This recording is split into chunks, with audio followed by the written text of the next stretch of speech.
ya. Daerahnya dari mana aja sih? Apakah ada yang dari luar Jawa atau barangkali di luar negeri gitu?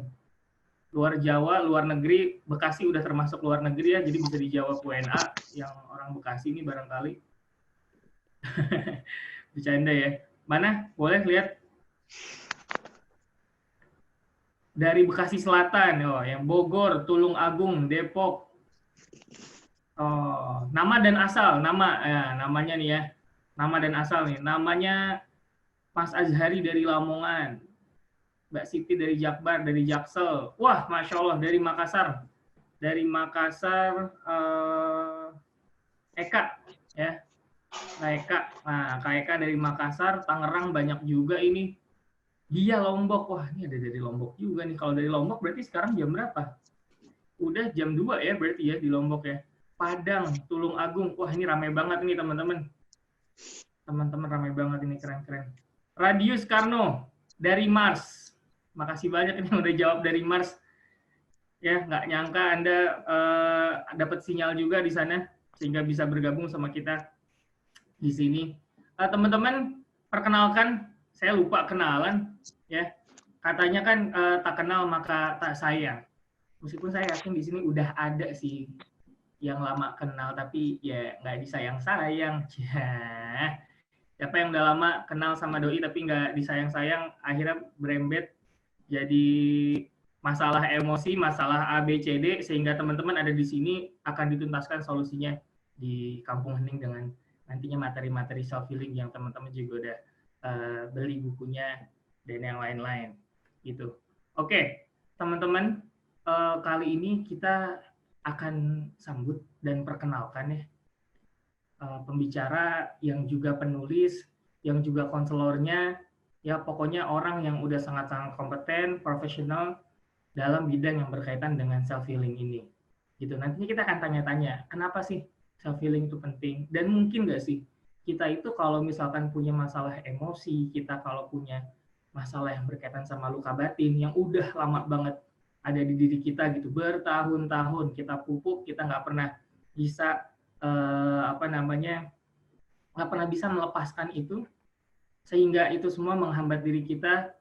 Setelah ini kita akan panggil dan diskusi langsung dengan ahlinya. So sekali lagi ini momen yang sangat precious, momen yang sangat berharga.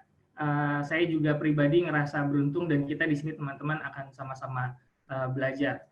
Banjarnegara, Bandung, dari Sumatera sampai Jawa ada di Zoom kali ini. Semoga nantinya bisa bermanfaat dan bisa teman-teman implementasikan ilmunya. Oke, without further ado, kita perkenalkan pembicara pertama, yaitu beliau adalah seorang founder dari Kampung Hening sendiri. Ntar kita akan tanya kenapa sih Kampung Hening ini perlu ada. Kita akan tanya misinya apa. Kita akan tanya apa aja yang nanti dituntaskan. Nah, gitu ya. The one and only founder dan CEO dari Kampung Hening, Ibu Sophie Beatrix. Sambut dengan tepuk tangan online. Ya, kedengeran nggak sih tepuk tangan saya? Nah, tepuk tangan online. Halo, Ibu. Where are you, Bu? Oke. Okay. Bu Sophie? Oh.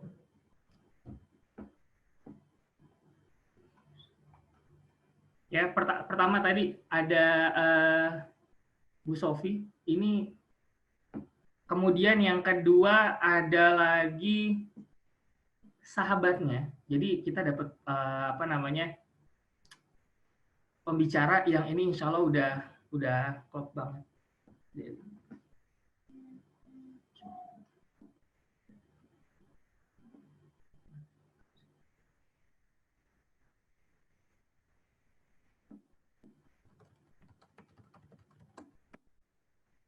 Ya, ini kita insya Allah sebelum mulai nanti ada Bu Sophie, ada Bu Diana juga akan bahas panjang lebar mengenai self healing. Tapi sebelum itu kita dengar dulu, kita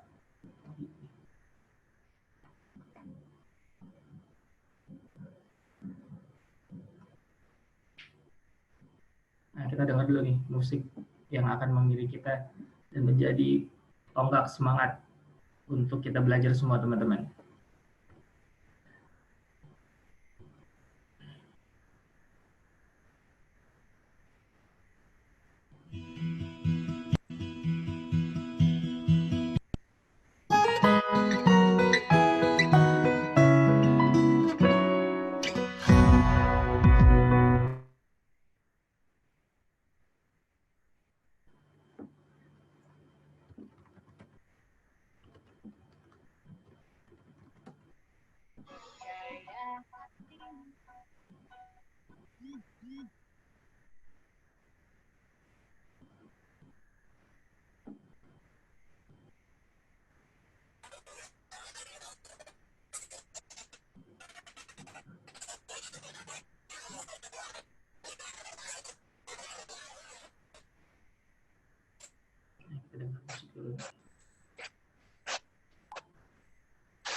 Percaya hatimu,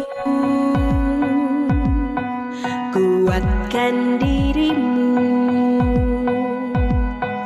tak pernah menyerah, berani melangkah. Percaya tangismu dan perjuanganmu akan jadi kisah terbaik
Wow, wow, wow, Masya Allah.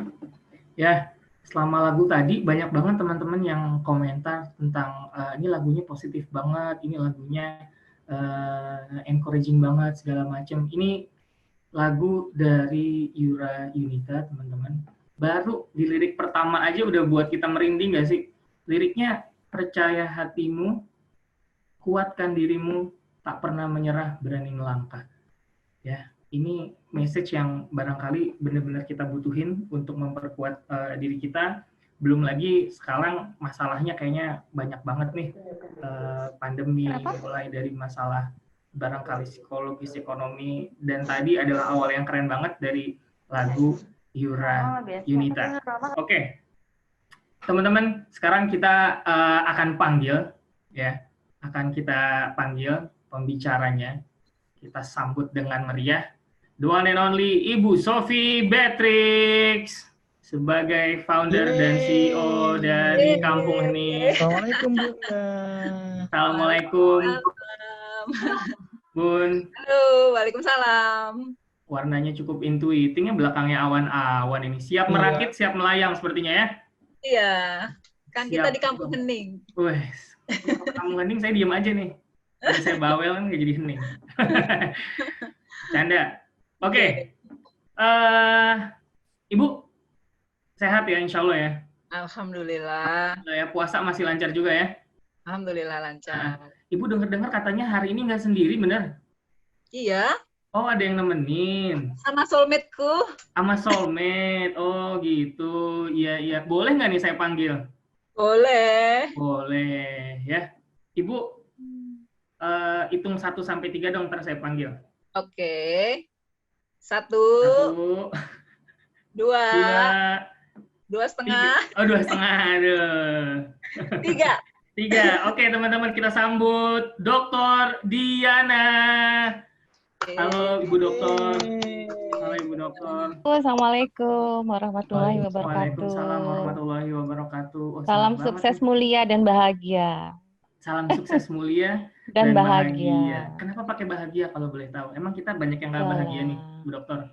Ya, salah satu ukuran kesejahteraan psikologis itu adalah perasaan bahagia. Salah satu kesejahteraan ukuran psikologis, kesehatan mental itu adalah bahagia. Ukuran the new me itu adalah we can find build happiness. We can find our own happiness. Walaupun banyak begitu masalah, ya Bu Founder ya. Oh, yes. Oh, iya. Walaupun banyak masalah. Oh iya. Iya, harus tergantung bahagia. Bagaimana meaningfulness-nya. Waduh, biar tambah penasaran. Walaupun banyak masalah, terlihat bahagia itu kayak anak sekarang, si sad boy ini. Happy outside, cry inside.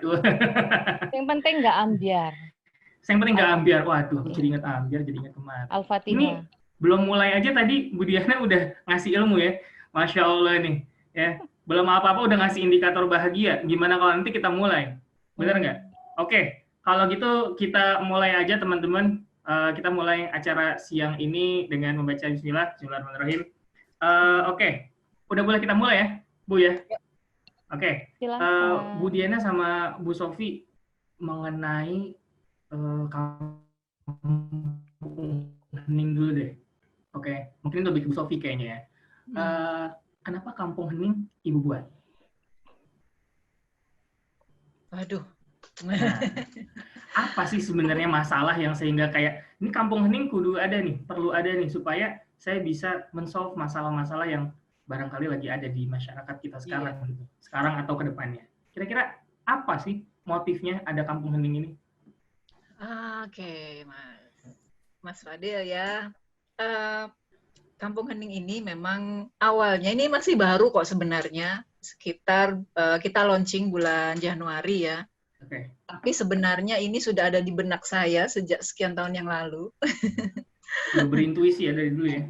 Iya, sudah punya intuisi untuk bisa mengadakan semacam satu komunitas gitu ya, atau wadah gitu yang dimana orang bisa berupaya untuk memperbaiki dirinya masing-masing gitu ya. Okay. Entah itu melalui orang lain, konselor, ataupun mungkin teman sesama teman, ataupun dengan dirinya sendiri gitu.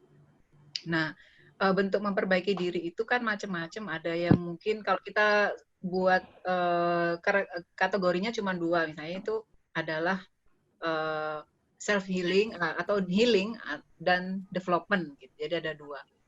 Kalau yang healing ini adalah bagaimana kita bisa menyembuhkan luka-luka batin yang pernah ada ya gitu.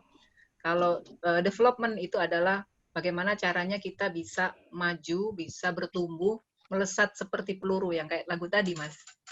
Gitu.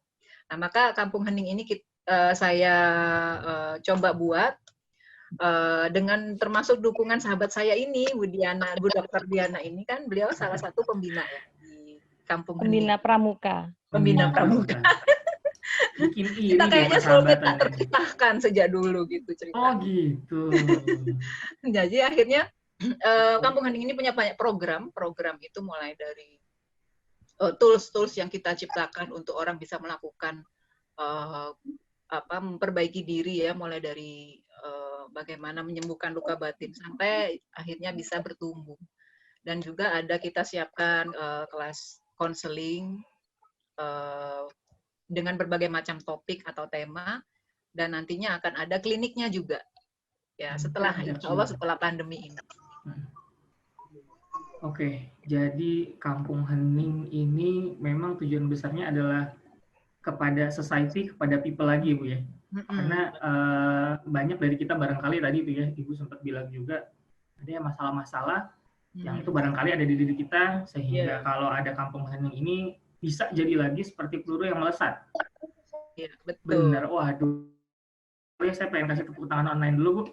Nah, ada kan tepuk tangannya, keren kan? Terima kasih.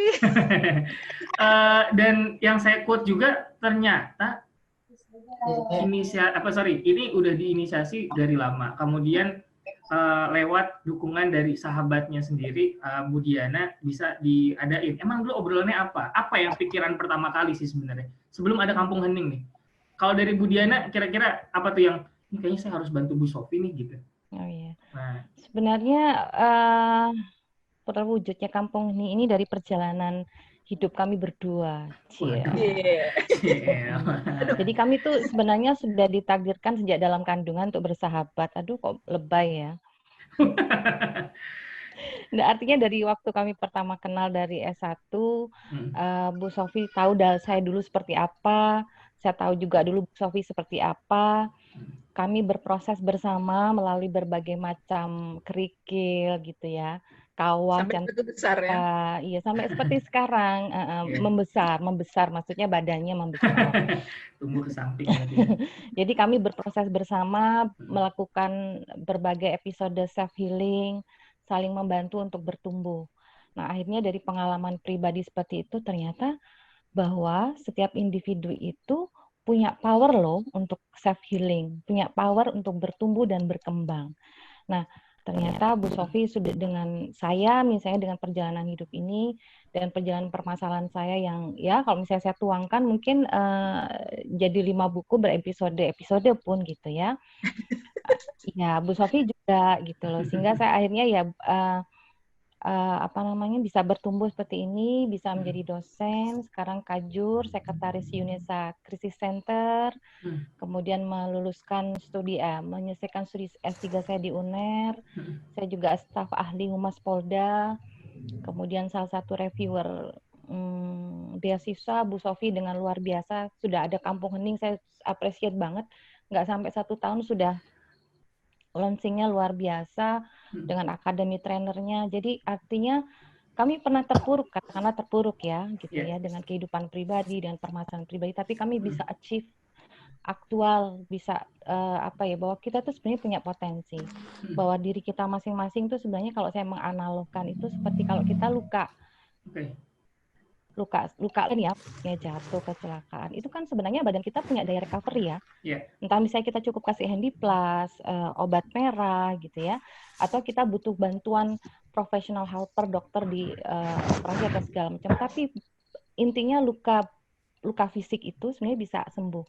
Even misalnya jantung dicangkok, even misalnya patah tulang disambung. Nah, berarti sebenarnya kondisi psikologis kita, self kita, me kita, itu bisa tumbuh berkembang menjadi the new me. Wah, itu sebenarnya. Ini, wah ya. Jangan terpesona Mas. Saya terpesona sekali nih siang-siang karena, waduh, nggak nyangka kayaknya seru banget sih tadi udah ngomong the new me, ngomongin potensi, terus juga potensi ya. Saya mau nge-quote dari potensi gitu. Sebenarnya berarti kita itu banyak yang nggak tahu ya, Bu Sofia, Bu Diana, bahwa Allah tuh udah ngasih kemampuan loh buat kita untuk bisa melakukan self healing apapun misalkan. Bahkan juga ada yang katanya luka fisik aja kadang-kadang bisa disembuhin sendiri tanpa datang ke dokter misalkan. Kemudian yang masalah terbesar adalah ketika lukanya intangible nih, lukanya nggak kelihatan. Sebenarnya apa yang selama ini mengacaukan orang sampai kemudian dia nggak nemuin itu tuh, Bu. Dia tahu nih dia sedih, tapi malah membiarkan kesedihannya berlarut-larut. Aduh. Iya. Ya, kalau saya ini ya, mungkin salah satunya makanya kenapa saya membuat buku The New Me, buku self healing ini. Karena awal mulanya saya kan juga, semua orang pasti punya masalah kan ya. Pasti semua orang punya masalah dalam hidupnya. Kalau mungkin nggak punya masalah itu mungkin udah nggak jadi manusia gitu kali ya Mas Fadel ya. Kayak saya dong. Oh, nggak punya masalah ya? Oh enggak. Masalah doang isinya hidup. Karena saya ikut nih Bu, aduh.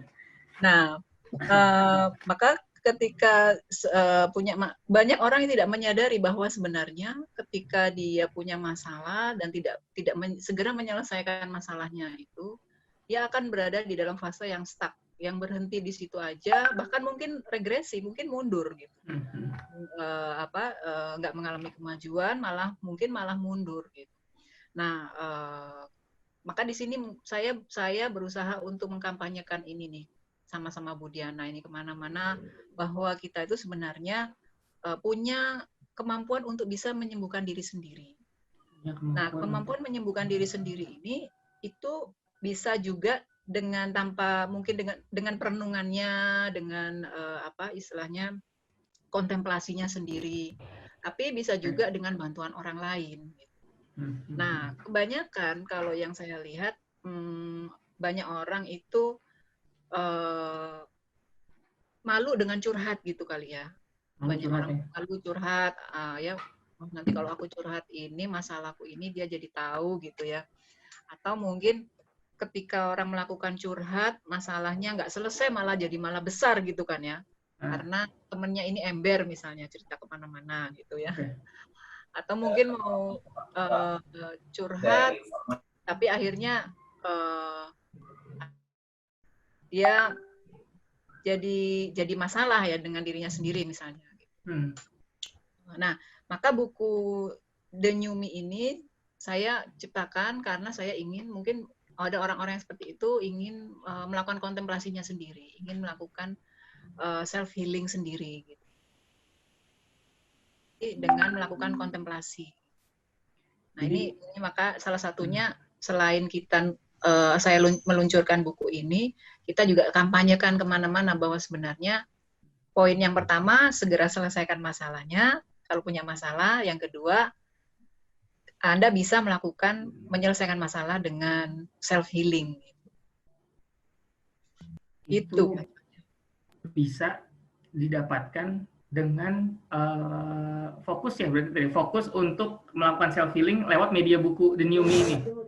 Iya. Betul. Teman-teman, saya mau tahu dong di sini kira-kira yang udah punya buku The New Me nih, kayak saya, angkat tangannya deh kalau nggak megang bukunya. Ini seru banget, kayaknya banyak orang yang punya buku, berarti udah siap banget nih buat belajar, udah siap banget untuk membantu dirinya ya. Jadi ngomongin self healing ini, ngomongin penyembuhan nggak ada habisnya teman-teman ya.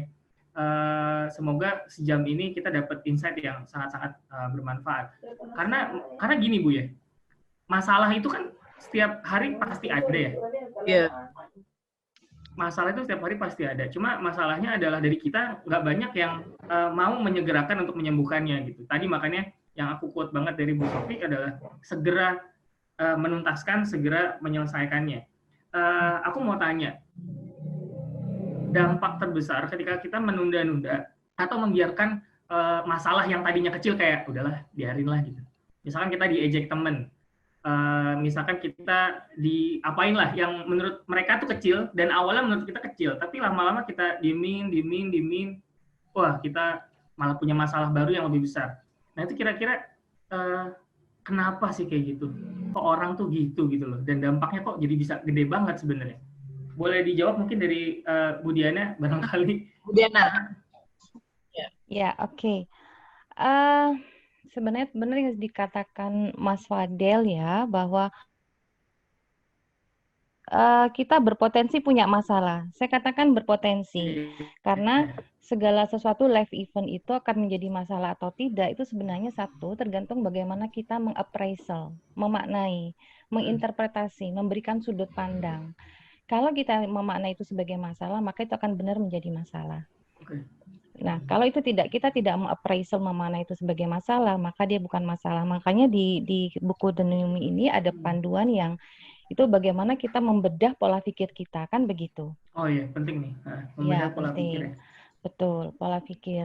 Nah, sebenarnya kan konsepnya kembali ke konsep buku dulu ya. The New Me ini kan di-create oleh tim Kampung Hening sebenarnya sebagai sebuah reminder, tutorial bahwa, hai, kamu punya power loh untuk have healing, untuk to be the new me, untuk bertumbuh dan berkembang.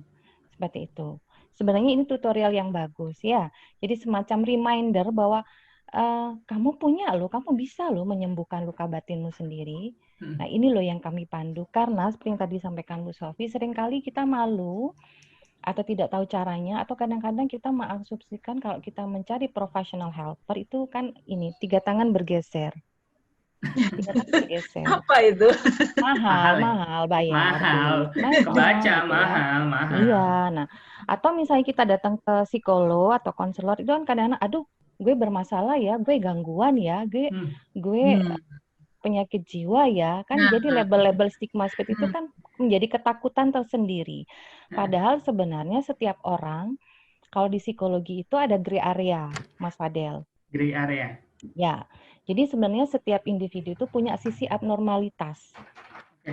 Ya, misalnya gini, manakala kita mengalami stres berkepanjangan, 2 minggu aja, itu kan sudah mulai muncul tidak mau makan, susah tidur, gitu ya, insomnia, gitu ya, atau sudah mulai baper, mudah tersinggung. Itu kan sebenarnya kita sudah menunjukkan gejala depresi. Nah, itu kita sudah masuk ke gray area sebenarnya. Nah, kenapa saya katakan gray area, zona abu-abu?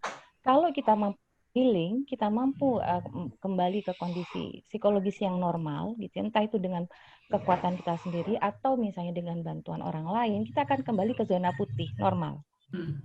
Tapi kalau itu tadi yang Mas Fadel biarkan, Mas Fadel tadi mengatakan kita membiarkan itu berlama-lama gitu ya, itu akan masuk ke zona hitam, artinya bablas tenan, hilang bener kesehatan mental kita gitu loh. Karena kondisi sekarang apalagi pandemi itu menjaga kesehatan mental itu challenge banget. Terutama kondisi sekarang ya, challenge banget. Tanpa kondisi pandemi pun sebenarnya menjaga kesehatan mental itu challenge. Karena apa? Variasi stresor zaman now itu banyak banget. Variasi stresor kan banyak banget ya. Apalagi misalnya untuk anak muda misalnya. Stresor tuh apa tuh Bu Diana? Bahasanya ini dulu biar santai. Kids zaman, kids zaman now lah ya. Mungkin untuk anak SMP. Apa tuh stresor SMA, gitu? Kids zaman now. Anak SMP, SMA itu kan prevalensi angka bunuh diri kan tinggi. Oh iya. Ya, even misalnya pada orang dewasa pun prevalensi depresi itu juga tinggi. Angka kejadian itu makin tinggi. Karena misalnya di dunia kerja tuntutan pekerjaan, beban dan segala macam gitu ya, target segala macam. Nah, anak SMP, SMA pun sama. Plus ditambah misalnya kurangnya komunikasi, interaksi dengan orang tua itu sudah menjadi beban psikologis sendiri gitu ya. Jadi kasus-kasus yang saya tangani kan seperti itu. Nah, oleh karena itu saya sepakat dengan Mas Fadel dan tadi yang terutama yang disampaikan oleh Bu Sofi.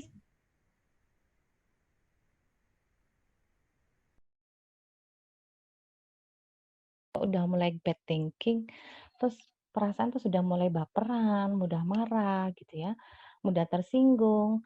ini ada yang nggak pas nih pasti. Nah, itu sebenarnya sudah tanda-tanda itu harus kita sadari. Nah, kalau sudah mulai muncul pikiran negatif, mulai muncul emosi negatif, silakan keluarkan buku Denyuminya. Silakan keluarkan buku Denyuminya, lakukan self healing gitu ya. Oh, ini bukan covernya, ini saking saya baca sampai lecek sobek-sobek. Tanda saya bawa tidur, bukan saya baca. Dibawa tidur ya? Oh, ketahuan. Loh, sampai ono tagihane pisan tak lebokno. Sebagai penanda. Nah, jadi kalau sudah mulai muncul emosi-emosi negatif seperti itu, saya pikir sedini mungkin segera lakukan self healing. Karena kalau Anda sudah tidak mampu lagi melakukan self healing, barulah kontak professional helper. Nah, kalau misalnya mau bicara tentang Kampung Hening, di Kampung Hening ini kan sudah ada parade professional helper ya, jadi bisa kontak ke situ. Nanti ada kelas konseling atau misalnya ada klinik konselingnya, konselornya, jadi gampang banget update. Karena kita foundernya Kampung Hening, jadi saya sudah bersahabat dengan Bu Sofi, jadi saya memang mempromosikan Kampung Hening. Gitu. Nah, Kampung Hening ini sebenarnya begini loh. Konsep self healing itu dikemas dengan entertain. Gitu loh. Sehingga manakala kita membutuhkan bantuan, kita tidak harus berasosiasi dengan aduh klinik penyembuh terapi jiwa, psikolog, psikiater, enggak. Tapi kita entertain gitu. Jadi menyembuhkan diri sendiri dengan cara yang menyenangkan. Begitu. Benar ya Bu Founder? Mohon maaf kalau salah Bu Founder. Bintang 5 Bu Founder ya. Gimana caranya? Makanya di Kampung Hening ini nantinya rencananya memang kita mau launching itu ada yang klinik itu adalah klinik wisata, Mas Fadel. Jadi klinik wisata di mana orang datang ke situ berkunjung itu mereka akan mendapatkan healing atau terapi yang sesuai dengan yang mereka inginkan. Tapi di situ wisata, seneng-seneng gitu. Pulangnya seger, pulangnya bahagia gitu. Gitu kan ya Bu Diana, kita mau bikin kan? Betul, makanya tadi healing dikemas dengan entertain. Gitu. Yeah. Jadi kadang ya artinya nggak seperti pergi ke dokter. Kalau ke dokter itu kan waduh berobat gitu ya. Gitu. Jadi ini sebenarnya kita berobat, tapi sebenarnya bukan berobat. Tapi bukan berobat yang sakit ya, tapi kita penyembuhan. Penyembuhan tuh lebih elegan ya. Penyembuhan untuk menjadi denyumi. Bukan penyembuhan juga ya artinya memperbaiki diri lah, self development, bertumbuh dan berkembang seperti yang dikatakan Bu Sofi tadi. Tapi saran saya memang buat teman-teman yang bergabung di sini, begitu Anda mengalami rasa tidak nyaman gitu ya, karena kan perlu dipahami perbedaan antara normal dan abnormal kan begitu kalau dalam konteks kajian psikologi. Nah, kalau itu sudah muncul ketidaknyamanan psikologis, aspek kognitif, emosi, dan perilaku, dan itu mengganggu diri sendiri dan orang lain, nah itu udah tanda-tanda gray area, masuk gray area, dan kalau nggak segera diperbaiki, di healing, itu bisa bablas ke zona hitam. Ya, begitu. Tuh, Mas Fadel. Jadi itu tadi, bisa masuk ke zona hitam. Jadi harus di healing lah, harus dirilis emosinya ya kan. Nah kalau di buku itu misalnya contohnya nih Mas Fadel, nyambung dari Bu Diana tadi kan di buku itu ada tuh kondisi ketika seseorang mungkin pada waktu pernah mengalami sebuah trauma atau luka batin lah ya, mengalami sebuah luka batin yang itu mungkin waktu itu skala sakitnya itu cuma 10 gitu, kayak kegores. Kalau habis kita jatuh itu kegoresnya sedikit gitu ya. Tapi karena dibiarin aja, nggak dirilis, nggak disembuhkan, itu lama-lama jadi gede gitu. Jadi lama-lama jadi lukanya itu dalam gitu. Dan itu nanti bisa berpengaruh terhadap banyak hal, karir, pasangan, kemudian anggota keluarga yang lain gitu ya. Jadi luka batin yang kita punya itu bisa berpengaruh terhadap orang lain, bisa melukai orang lain juga gitu. Kalau luka batin hanya melukai diri sendiri sih mungkin nggak apa-apa ya. Tapi karena kita itu berinteraksi dengan banyak orang, maka luka batin itu biasanya juga akan menyakiti orang lain. Contoh nih, contoh misalnya dulu misalnya waktu masih kecil sering dimarahin, sering dipukul misalnya, atau sering dibully teman-temannya. Maka ketika besar dia menyimpan amarah itu kan nggak dirilis gitu ya, terus sampai besar, lama-lama membesar dan ketika dia besar itu jadi dia mungkin jadi pemarah gitu. Akhirnya suka marahin orang, suka mukul orang. Itu bisa seperti itu. Karena itu adalah bentuk unfinished business. Ya. Kalau bahasa psikologinya nih kita sambil belajar psikologi ya dari Bu Diana ya. Itu unfinished business ya. Tapi aku tadi benar nih, aku mau nge-quote di luka batin. Kalau misalkan luka batin itu kita alami dari remaja atau masa tertentu gitu. Benar Bu, sebelum itu yang berkaitan sama self healing, luka batin segala macam ini bisa dirasakan atau diderita oleh usia berapapun kan berarti ya? Iya. Nggak ngelihat usia berarti ya? Bahkan sampai 50 something, 60 something pun kalau misalkan sampai meninggal. Sampai meninggal nggak ada di gray zone tuh berarti itu kalau bahasanya Bu Diana ya, nggak terselesaikan jadi kalau nggak dituntasin. Iya. Aja gitu ya. Ada contoh lagi Mas Fadel nih. Kenapa saya tadi tayangkan lagunya Yura. Ya. Karena Yura ini ternyata dia punya story juga luka batin. Dan dia pernah cerita nih ya. Yura ini waktu dia mau jadi seorang artis, dia kan latihan nih, kayaknya dia punya bakat untuk nyanyi ya. Terus dia mau jadi artis. Akhirnya dia les ke sana, les ke sini, disupport lah sama keluarganya untuk mengembangkan diri. Nah, tapi ternyata ketika suatu saat dia dihadapkan pada seorang guru yang memang profesional banget. Gurunya, coba kamu nyanyi dengan nada oktav yang tinggi banget. Nah, ternyata ketika dia nyanyi, ketika oktavnya tinggi itu dia kayak nggak nyampe gitu dan dia takut. Gurunya bilang, pasti ada sesuatu di masa lalu kamu yang belum selesai nih, yang membuat kamu nggak berani. Setiap kali kamu nyanyi dengan nada tinggi, wajahmu ketakutan dan kamu kayak takut beating gitu ya, takut mengganggu gitu. Nah, kayak gitu. Nah, terus akhirnya bener. Setelah digali, ada hipnoterapi juga sama si Yura ini. Dan kebetulan guru musiknya ini adalah seorang psikolog juga. Jadi, akhirnya ketahuan nih, ternyata ditelusuri di usia 5 tahun, pernah ada suatu kejadian. Si Yura ini, Yura ini punya kakak yang jago main musik. Jago main piano, nyanyi, dan lain-lain.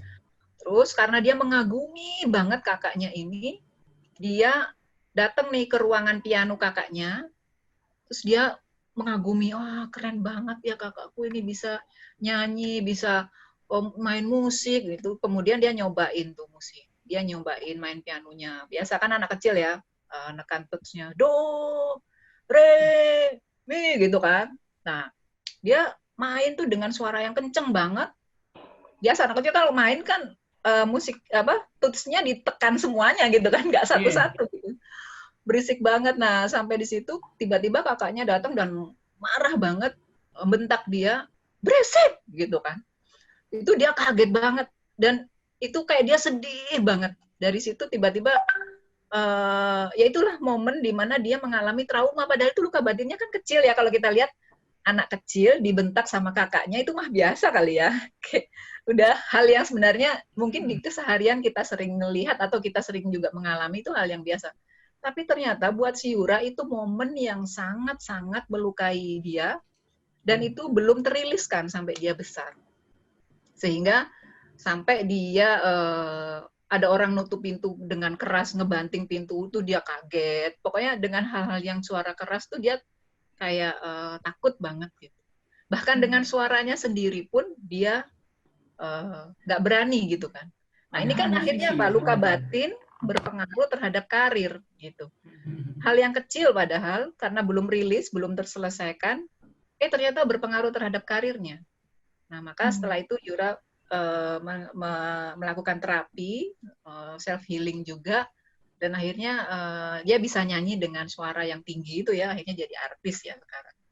Nah itu sekilas cerita, ada satu ceritanya yang kayak gitu. Makanya lagu-lagunya Yura positif banget ya, tentang hal-hal yang positif, karena dia itu benar-benar juga mendalami berbagai macam kejadian masalah yang terkait dengan trauma-trauma seperti itu. Bahkan Bu Sofi, itu kan artinya di usia 5 tahun pertama ya, bahkan sebenarnya tubuh kita itu kan merekam. Bahkan misalnya gangguan itu bisa muncul pada saat misalnya kita menjadi unwanted child. Ya maklum ya, bukan bule ya, jadi ngomong bahasa Inggrisnya agak jadi bule. Bule gitu kan, Bu, dari Pamekasan. Ada di bule. Oh iya, saya beli Madura. Betul. Karena Unwanted child. Jadi misalnya ibu hamil ya, jadi anak itu dikandung dalam menjadi anak yang tidak diinginkan pada saat dia berada di dalam kandungan. Itu sudah menyimpan memori. Itu sudah bisa menjadi bibit munculnya gangguan psikologis. Karena ada kasus juga misalnya dia sudah S2 tapi dia nggak bisa produktif. Setiap dia mau achieve dia seperti nggak percaya diri kayak gitu-gitu ya. Nah ternyata ditelusur nggak ada apa-apa, tapi dia seperti menyimpan memori bahwa waktu dia di dalam kandungan itu dia menjadi unwanted child. Anak yang tidak diinginkan. Jadi Mas Fadel, besok jadilah suami siaga yang sepenuhnya menerima istrinya hamil. Istrinya juga didorong menerima kehamilannya. Ya penting ya. Mbak-mbak yang belum hamil, belum hamil. Nggak, itu serius. Iya. Itu berarti apa gini? Ini baru nih, maksud aku.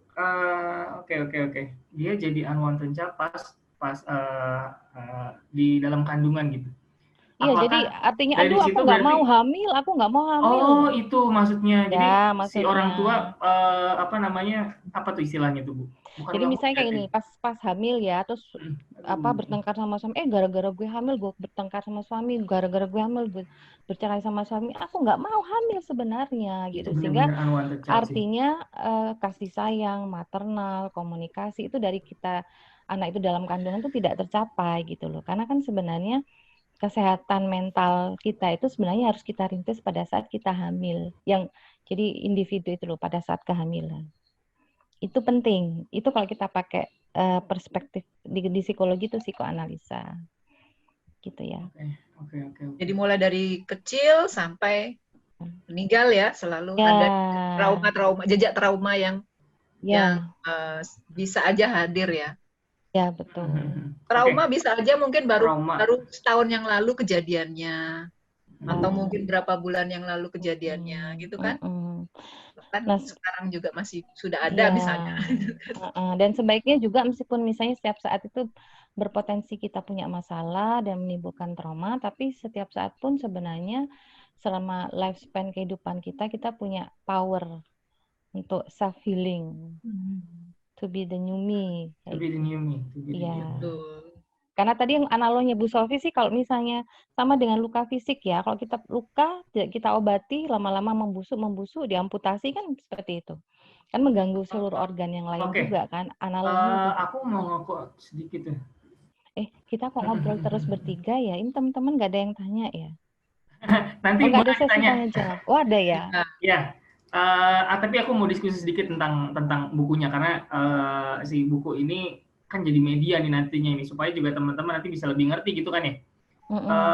Jadi gini, kalau misalkan kita itu punya masalah yang let's say saat ini kita rasain nih, entah tadi misalkan kayak Yura dan yang lain-lain gitu, dibentak orang kita baper di ini segala macam, tapi seringkali gini, kita mendinai itu, kita menolak bahwa enggak, aku mah nggak baper mah. Jadi dia kayak gitu Bu Diana atau Bu Sofi ngerasa bahwa kata temennya masa gini baper, akhirnya dia mikir enggak lah gitu. Jadi maksud aku sebenarnya penting nggak sih ini ada poin yang namanya accept ini, berarti kan menerima ya. Nah ini poin menerima ini sebenarnya seperti apa sih ini? Karena nanti kita bisa pakai nih di buku ini gitu. Monggo, yang menulis buku dulu. Yang menulis, iya. Iya. Saya itu menulis buku itu selain memang mungkin saya mengalami satu proses untuk bagaimana mulai membuat polanya ya. Kok habis dapat masalah, saya coba nih polanya seperti ini. Kemudian saya ikut kajian psikologi juga sama guru saya Pak Asep juga saya diskusi, Pak. Ini bisa nggak ya kita langsung accept gitu misalnya gitu.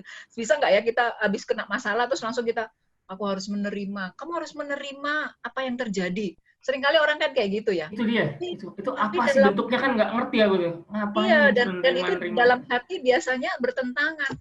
Aku masih sakit hati kok disuruh nerima gitu kan. Nah, ternyata ada satu fase sebelum menerima itu yang harus dilalui. Yaitu namanya fase merilis emosinya dulu.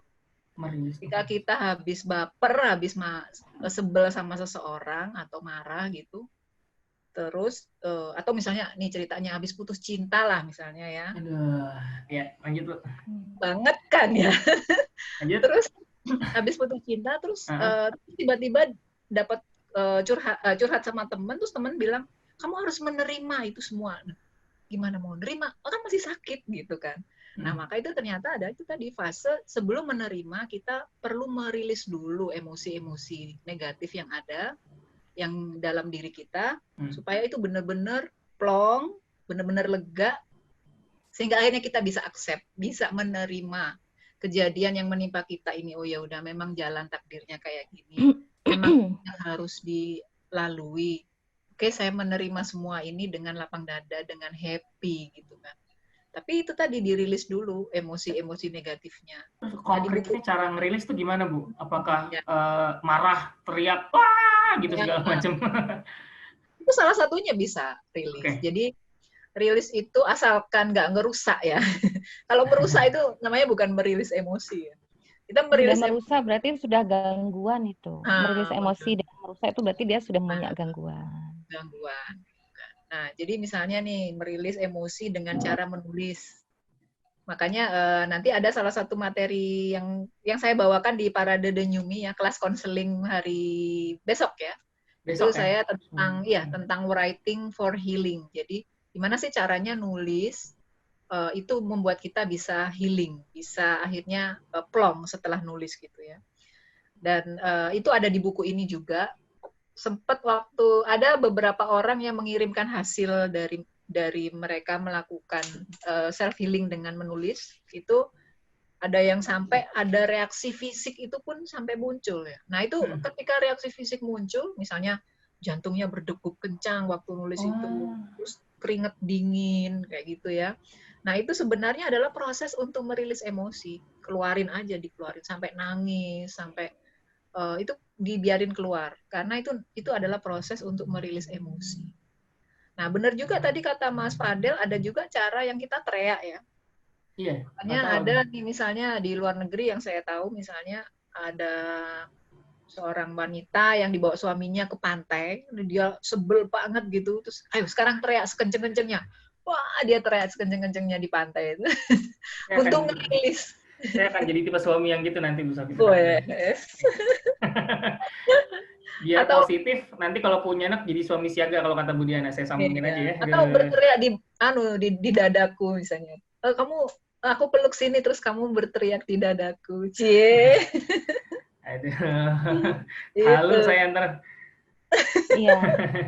Merilis emosi itu setiap orang punya caranya masing-masing. Jadi temukan metodenya masing-masing ya. Mungkin salah satu yang disampaikan Bu Sofi memang menulis karena menulis itu sudah ada jurnalnya, itu merupakan seperti menulis diary gitu ya. Itu jurnalnya merupakan teknik yang efektif untuk bahkan menyembuhkan depresi. Gitu ya, menulis. Atau bisa jadi melakukan hobi-hobi yang itu intinya emosi negatif itu dikeluarkan. Entah itu menyanyi, entah itu berteriak. Releasing nggak Bu Sofi sebenarnya curhat gitu? Karena barangkali selama ini karena kita nggak ngerti, ya udah gitu. Jadi maksudnya curhat itu juga apakah bagian dari merilis emosi sebenarnya? Iya. Dikeluarkan. Ya, prinsipnya kan mengeluarkan. Prinsip mengeluarkan aja berarti. Jadi curhat itu, nah itu nanti jadi materinya Bu Diana tuh. Nanti hari tanggal 10 ya Bu Diana ya. Materinya tentang peers counselor. Jadi menjadi teman curhat yang efektif. Wow. Jadi memang ini banyak orang yang curhat gitu kan. Ya. Banyak orang yang curhat, tapi malah jadi toksik. Jadi malah keblunder gitu ya, kena masalah sendiri. Kenapa? Karena teman yang dicurhati ini ternyata malah manas-manasin, malah malah ngerusak gitu ya, nggak menyelesaikan, nggak memberikan solusi atau ngademin, nggak ngerilis, malah dijadiin makin jadi gitu kan. Nah, kalau kayak gitu bukan peer counselor Bu Sofi, itu gibah. Nah itu banyak ya, curhat banyak yang kan gini. jadi kayak gitu kan. Yang kayak ini gue habis kena ABCD nih gitu, misalkan kayak habis disakitin dia, terus temennya, lu gitu aja udah sakit gue dong. Wah, dia mau curhat apa tanding tuh dia tuh. Kan sering ya gitu ya budaya, maksudnya kayak dia ngebanding-bandingin luka gitu sebenarnya. Luka lo gak seberapa, luka gue lebih besar menganganya gitu ya. Dan di situ jadi bisa kita katakan bahwa sebenarnya ini maksudnya setiap orang itu memang punya takarannya masing-masing dalam menerima masalah gitu. Yang barangkali itu kecil tapi jadi besar, tadi kayak Yura diteriakin doang kok sampai tua kan gitu. Saya nyes banget tadi, jangan-jangan saya pernah gitu ke adik saya, jangan-jangan saya pernah gitu ke anak kecil, ke teman saya, yang kita nggak pernah tahu reaksi dia seperti apa. Jadi memang faktor eksternal untuk kita bersikap itu penting. Kira-kira tipsnya apa nih? Kalau misalnya saya tambahkan sebentar. Bagi Yura mungkin teriakan itu bermakna menjadi stresor dan menjadi luka batin. Tapi mungkin bagi Mas Fadel belum tentu. Karena ada beberapa aspek sebenarnya yang itu bisa memberikan perbedaan. Nah, perbedaan itu misalnya saya tambahkan secara teoritis aja dulu ya Bu Sofi. Manakala ada stresor ya, secara teoritis itu maka nanti yang akan membedakan apakah itu menjadi stresor besar atau tidak, atau bahkan itu akan dimaknai sebagai stres atau tidak, itu tipe kepribadian. Tipe kepribadian, harga diri, pola pikir individu, kemudian ada tidaknya dukungan sosial. Seperti itu, termasuk nanti spiritualitas dan religiositas. Bisa jadi Yura waktu itu karena dia mungkin tidak ada yang membantu social support untuk memaknai bahwa teriakan itu sebenarnya bukan amarah, tapi dia memaknai itu marah, benci, tidak suka. Sehingga karena dia memaknai itu sebagai yang persepsinya dia negatif waktu anak-anaknya itu, sehingga itu akan dia simpan menjadi emosi negatif dan itu menjadi luka batin. Seperti itu. Betul. Nah, nanti juga setelah buffering itu nanti ada model copingnya pakai perilaku atau emosi. Itu juga menentukan gitu. Bisa dijelasin lagi mungkin Diana, coping. Tarik nafas ya Mas Fadil. Karena Mas Fadil sudah tarik nafas, saya jelaskan secara tuntas. Coping itu sebenarnya adalah strategi mengatasi masalah. Ya. Jadi ada dua kalau di psikologi itu, strategi mengatasi masalah-masalah dengan strategi mengatasi masalah emosi. Nah, pada saat kita punya masalah, sebenarnya kita tuh, ya itu tadi, kita tuh sebenarnya punya resource, personal resource. Yang tadi saya sebutkan personal resource. Tapi bagaimana mengelola personal resource itu juga bagaimana metode coping yang kita pilih, strategi coping yang kita pilih. Kadang-kala ada masalah gini deh, contoh sederhananya. Kalau kita punya masalah, misalnya patah hati tadi yang Bu Sofi contohkan ya. Mungkin patah hati, pasangan kita misalnya berselingkuh gitu ya. Nah, kalau coping emosi nih, pacar misalnya, kita punya pacar, ya sudahlah coping emosinya, bukan jodoh, ambil hikmah gitu ya. Mungkin setelah ini akan datang jodoh yang lebih bagus. Itu coping emosi. Jadi kita merubah struktur kognitif sehingga akan merubah struktur emosi kita.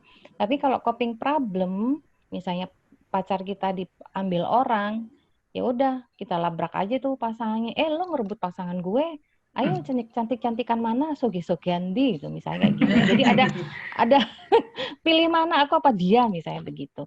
Jadi ada action perilaku to solve the problem. Jadi kita action, jadi ada action, ada beberapa jenis, tapi poin perbedaannya kita ada action. Kalau itu yang coping strategi mengatasi masalah ya.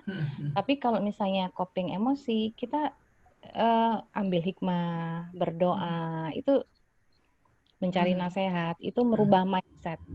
Karena kan kalau antara kognisi, makanya Bu Sofi di buku Demi ini, Kempong Hening, itu kan di komprehensif, ada emosi, pikiran, perilaku, the body, kan begitu. Karena pada saat pikiran kita positif, itu menurut Albert Ellis ya, Albert Ellis ya, lupa tokohnya, kakek tokoh yang gini. Jadi kalau teori kognitifnya itu pada saat pikiran kita emosi negatif, perilaku juga otomatis negatif karena itu simultan. Sehingga kalau ingin membuat ketiganya positif, maka entry-nya tergantung dari mana gitu ya. Apakah emosinya dulu dibuat, ada panggilan ya Mas Fadil. Jadi emosinya dulu dibuat negatif, positif, nanti akan otomatis menyertai pikiran dan perilaku itu menjadi positif. Tergantung kita mau breakdown, mau menembak yang mana dulu dibuat positif. Nah, yang dari Bu Sofi ini, itu salah satu denyuminya ini adalah kita melakukan, misalnya di sini kan ada PR-PR tuh. Kayak misalnya menanam tanaman itu ya, itu kan sebenarnya kita doing something gitu ya. Itu kan perilakunya. Oh, kita terbiasa merawat, bertumbuh. Kan akhirnya nanti muncul kesadaran insight, berarti kita sebenarnya juga bisa merawat diri sendiri. Itu kan perilakunya, kan seperti itu. Iya, mungkin ada tambahan juga nih dari aku. Jadi kalau tadi disebutkan karena ada strategi coping ya. Ya, strategi coping. Emosi, release emosi and solve the problem. Nah, kalau yang di situ di buku itu saya sampai solve the problem juga. Jadi yang akhir. Jadi saya buat urut-urutannya mulai dari pertama merilis emosi, setelah emosinya rilis udah plong, baru accept, baru nerima nih. Gimana caranya menerima apa yang sudah terjadi, yang sudah nggak mungkin diubah gitu kan, ya diterima.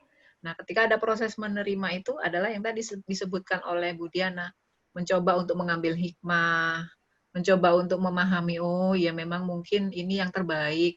Nanti pasti ke depannya ada hal yang baik yang bisa saya dapatkan seperti itu. Nah, itu kan accept, meaning ya, ambil hikmah. Kemudian sampai akhirnya kita bersyukur, itu juga proses untuk merilis emosi tadi. Jadi strategi coping itu sampai pada grateful atau bersyukur. Ya, nah tapi nanti setelah itu sudah benar-benar plong, udah rilis dengan berbagai tools yang di situ ya, tugas-tugas yang dikerjakan, endingnya adalah solve the problem, legacy. Jadi oke, dengan masalah yang saya punya ini berarti sebenarnya apa sih yang harus aku lakukan setelah ini gitu.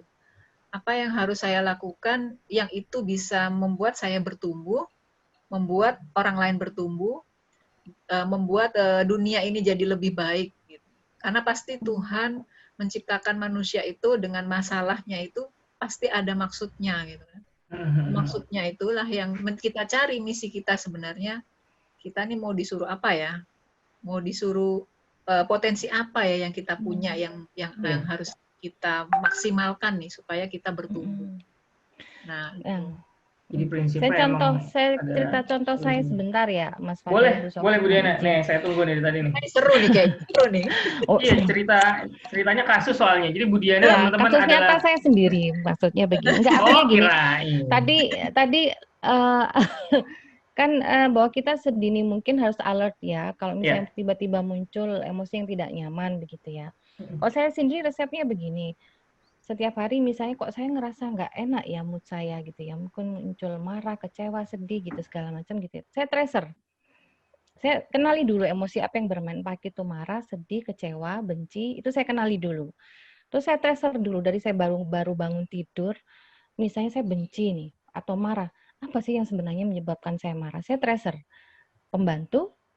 Oh enggak. Anak? Oh enggak. Suami? Oh iya suami. Saya telisik lagi, apa sih yang sebenarnya buat saya marah pada suami? Saya petakan dulu. Apakah karena bulanan kurang misalnya, transfer kurang misalnya kan gitu. Aduh, ya. ayo ikut kelasnya, atau mungkin, ayo. Atau misalnya mungkin komunikasi. Nah, setelah itu saya akan perlu nggak saya marah dengan porsi yang seperti ini? Jadi saya telisik dulu. Oh, kalau misalnya cukup misalnya karena salah komunikasi atau gini, nah itu accepted-nya di situ. Saya pikir tidak perlu deh memelihara emosi negatif ini lama-lama karena ya itu tadi akhirnya setelah saya kenali dulu, saya rilis dulu misalnya, kemudian saya accepted-nya itu dan akhirnya tidak perlu sehari itu saya memendam emosi negatif. Jadi cukup sehari itu saja emosi negatif itu saya langsung rilis. Kayak gitu. Itu tips yang keren banget teman-teman. Jadi kalau ngerasa bangun tidur atau malam-malam tiba-tiba punya mood yang nggak enak gitu ya, terus kita tracer dulu, kita klasifikasi ini sebenarnya kenapa nih saya nih gitu, apakah bete, apakah kalau bete kenapa, kalau benci kenapa gitu ya begini. Habis itu nanti kopinya berarti disikapinnya, kayaknya saya nggak Kalau perlu misal, ada segini. kalau kopingnya problem, kalau saya bilang, oh ini berarti karena ada miskomunikasi, ya malamnya saya komunikasikan itu ke suami. Tapi kalau cuman sekedar, oh ini saya mungkin yang terlalu baper, berlebihan, mungkin suami saya lagi ini ya sudah, akhirnya coping emosi yang saya mainkan. Gitu. Jadi di satu sisi kita juga nggak gini, emang tujuannya adalah merilis, tapi nggak boleh terlalu reaktif juga sebenarnya. Jadi kayak seolah-olah misalkan tadi masalahnya kecil, kita take action, nanti yang ada malah merugikan yang lain, itu mungkin nggak? Justru rilis yang positif, rilis yang benar itu tidak perlu reaktif. Kalau sudah reaktif, berarti ada yang tidak pas dalam metode rilisnya. Tiba-tiba teriak-teriak, marah-marah. Betul. Kalau orang schizofren itu kan sudah gaduh gelisah. Schizofren itu ada kan yang gaduh gelisah rame, mudah tersinggung, marah berlebihan. Nah kan itu sudah seperti itu. Ada yang itu sudah reaktif, ada yang tidak pas di proses rilisnya. Belum genyumi itu. Si kopi ini nggak harus selalu copy problem dengan action yang ini juga ya sebenarnya. Kalau makanya karena begini, pada saat kita menggunakan coping problem, coping emosi kita rendah. Tapi pada saat kita menggunakan dominan coping emosi, maka coping problemnya kan tidak jalan. Itu rendah. Gitu, selalu begitu. Ini memberikan bagaimana cara lebih dewasa ini. Mantap. Iya, ini kayaknya banyak yang tanya nih. Boleh. Kita tadi penting aku obrolin dulu sebenarnya supaya tahu sebenarnya sampai mana sih luka batin, terus background sejauh apa sih masalah-masalahnya. Jadi abis ini mungkin kita boleh sisi tanya jawab dulu, nanti aku ini banyak nih di chat nih. Ya, nanti gini, skemanya sistemnya aku ngeliat di chat, nanti pertanyaan aku pilih, terus orangnya aku unmute supaya bisa ngobrol langsung lah. Barangkali mau coping problem, dia pakai istilah gitu sekarang nih. Ibu aku sekarang gini. Ya, gitu. Ya, oke. Aku mau mulai dari lama nih. Mbak Citra deh, coba. Mbak Citra boleh cerita tadi kira-kira apa yang mau ditanyain, karena pertanyaan agak banyak ini. Langsung diceritain aja biar kerilis. Oke. Silakan, Mbak. Udah di-unmute. Oh, udah di-unmute. Oke. Makasih, Mas Fadel. Sama-sama. Dari mana, Mbak? Kasih tahu dong, kan kita nggak kenal, ceritanya banyak yang nggak kenal gitu. Iya, di Bandung. Kita kan di Bandung sekarang. Oh, di Bandung. Ya.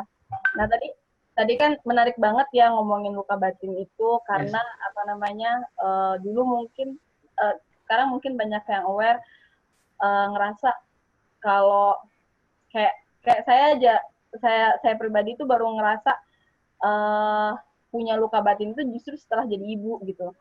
Dulu ngerasanya baik-baik aja, ceria-ceria aja, happy-happy aja gitu ya. Tapi ketika nemuin ada kondisi yang kayak saya ketantok sama masalah yang sama terus, kok masalahnya itu lagi kayak susah move on gitu kan ya. Nah baru tiba-tiba saya keinget sama masa lalu kan, kok ingatan tentang orang tua gitu kan, kok kayaknya titiknya ada di sini nih gitu. Nah cuman saya juga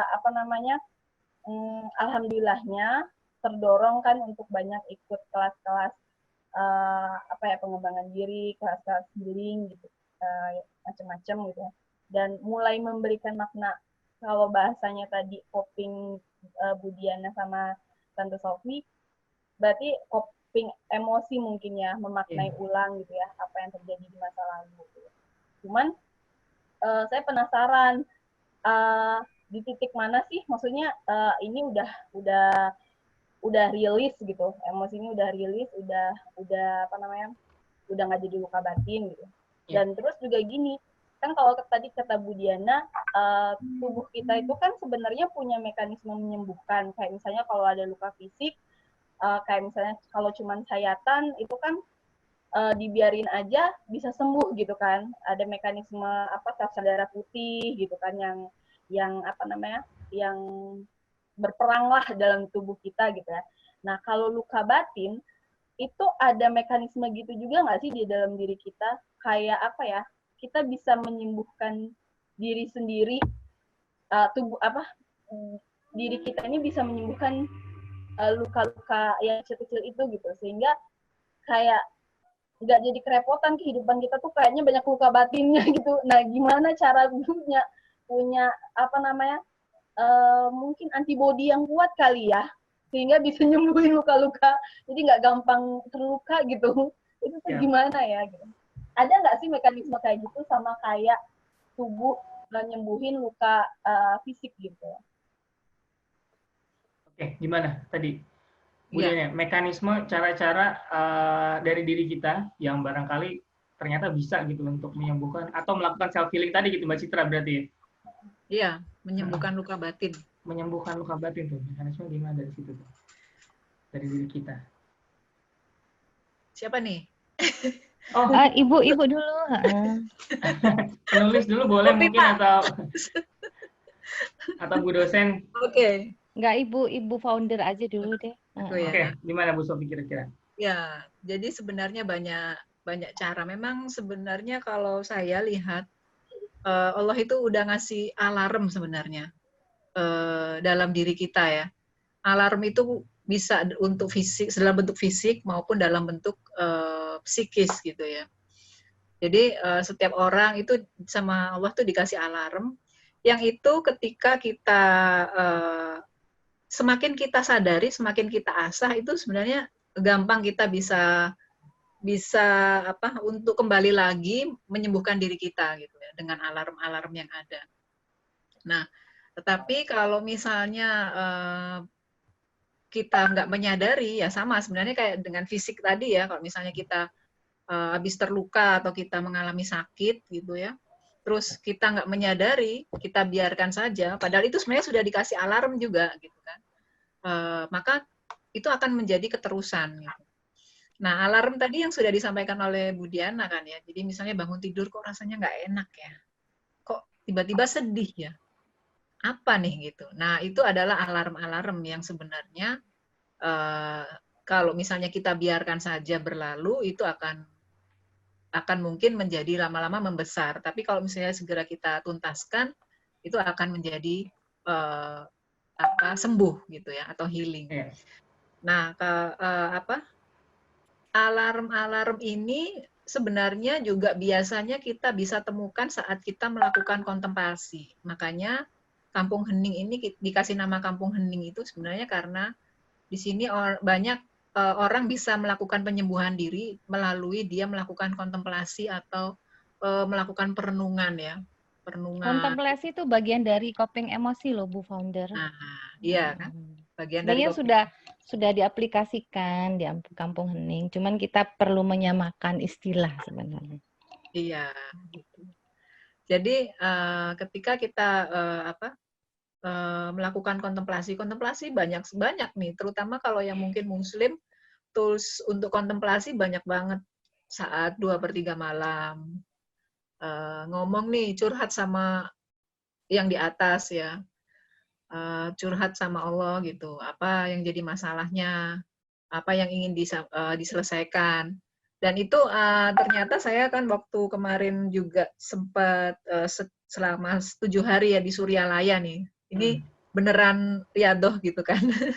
Di situ ternyata banyak saya pelajari, ada sistematikanya ya kontemplasi secara Islam yang itu udah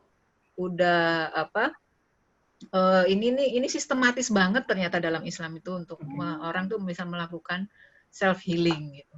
Nah, itu yang saya tuangkan di buku ini ya. Jadi di sini di buku ini kan ada yang halaman mengadu dialog kepadanya gitu. Ya, aktivitas dialog dengannya itu ada urut-urutannya kan.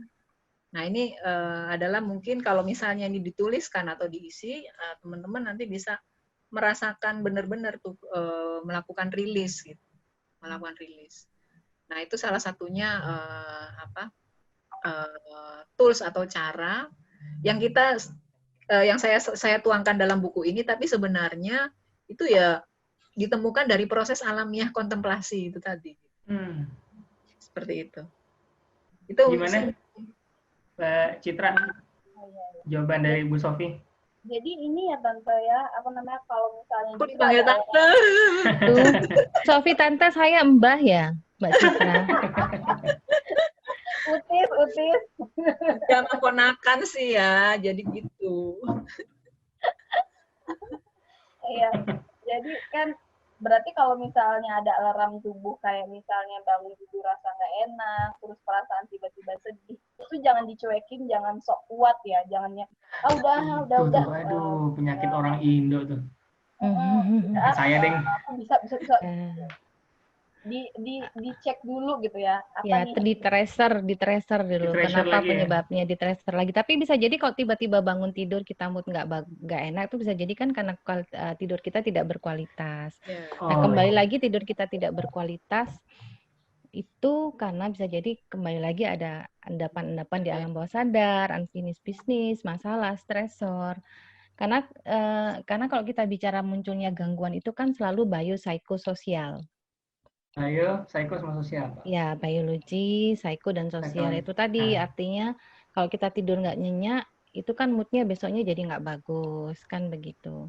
Jadi bad moodnya bisa jadi karena bukan ada masalah, tapi tidur kita tidak berkualitas gitu ya. Tapi kembali lagi tidur tidak berkualitas tuh karena apa juga, kan begitu. Oh, jadi alasannya nggak jauh dari 3 itu berarti ya? Atau apakah sebabnya biopsikososial itu kan maksudnya begini, bahwa ketidaknyamanan psikologis itu kalau bio berarti kan ketidakseimbangan hormonal misalnya, seperti itu. Jadi kayak ibu-ibu tuh ya, calon ibu atau nona-nona menuju masa tanda haidnya itu kan PMS, nah itu kan hormonal. Nah kalau udah PMS kan kadang-kadang bete, mudah tersinggung, baperan, kayak gitu, moody, nah itu kan hormonal. Kalau psikologinya kan ada stresor psikologis, kalau sosial bisa jadi stresornya juga dari lingkungan sosial kan. Oh itu dia. Oke, gimana Mbak Citra? Satisfying insya Allah ya? Saya terkait dengan Mbak Citra tadi ada satu kasus begini, bisa jadi memang Mbak Citra kok kayaknya nggak ada apa-apa, tapi begitu menikah justru sebenarnya simbol-simbol stresor yang mengingatkan Mbak Citra tentang luka batin masa lalu itu ada di yang mirip di situasi pernikahan. Iya. Betul. Jadi saya ada kasus tuh begini, Mbak. Jadi dia ada luka batin di masa kecil, gitu ya. Nah akhirnya dia punya ketakutan dia kehilangan kontrolnya pada anaknya. Anaknya masih balita gitu, mungkin belum 1 tahun lah. Dia punya ketakutan gitu loh. Kadang-kadang kalau dia marah sama anaknya itu ya itu agak over kontrol ya, gitu loh. Setelah di tracer ternyata apa? Ada luka batin gitu loh. Luka batin waktu kecil, ada trauma batin ya. Artinya ada persepsi-persepsi bagaimana dia memaknai sebenarnya konteksnya hubungannya dengan orang tuanya. Nah itu yang saya benahi gitu loh, dengan teknik-teknik terapi tertentu. Nah itu akhirnya dia bisa rilis dan ya saya tracer ke emosinya dulu yang tadi disampaikan Bu Sofi, gitu. Kemudian dia bisa accepted itu dan akhirnya udah clear gitu. Waduh. Nah, apa namanya tanda udah rilis itu apa Bu? Indikatornya? Salah satu sederhana saja Mbak ya, kayak manakala kita menceritakan kisah yang menjadi kisah traumatis kita, itu tidak disertai dengan emosi negatif. Kan ada misalnya, saya cerita ya, tuh saya tuh masih nangis, masih tercekat, masih menunduk, intinya ada simbol-simbol negatif, emosi negatif itu masih menjadi trauma. Kita belum rilis. Tapi kalau misalnya gini, saya dulu kalau saya di mahasiswa tuh mesti begini, saya cerita, saya dulu ini ditinggal kawin 2 kali.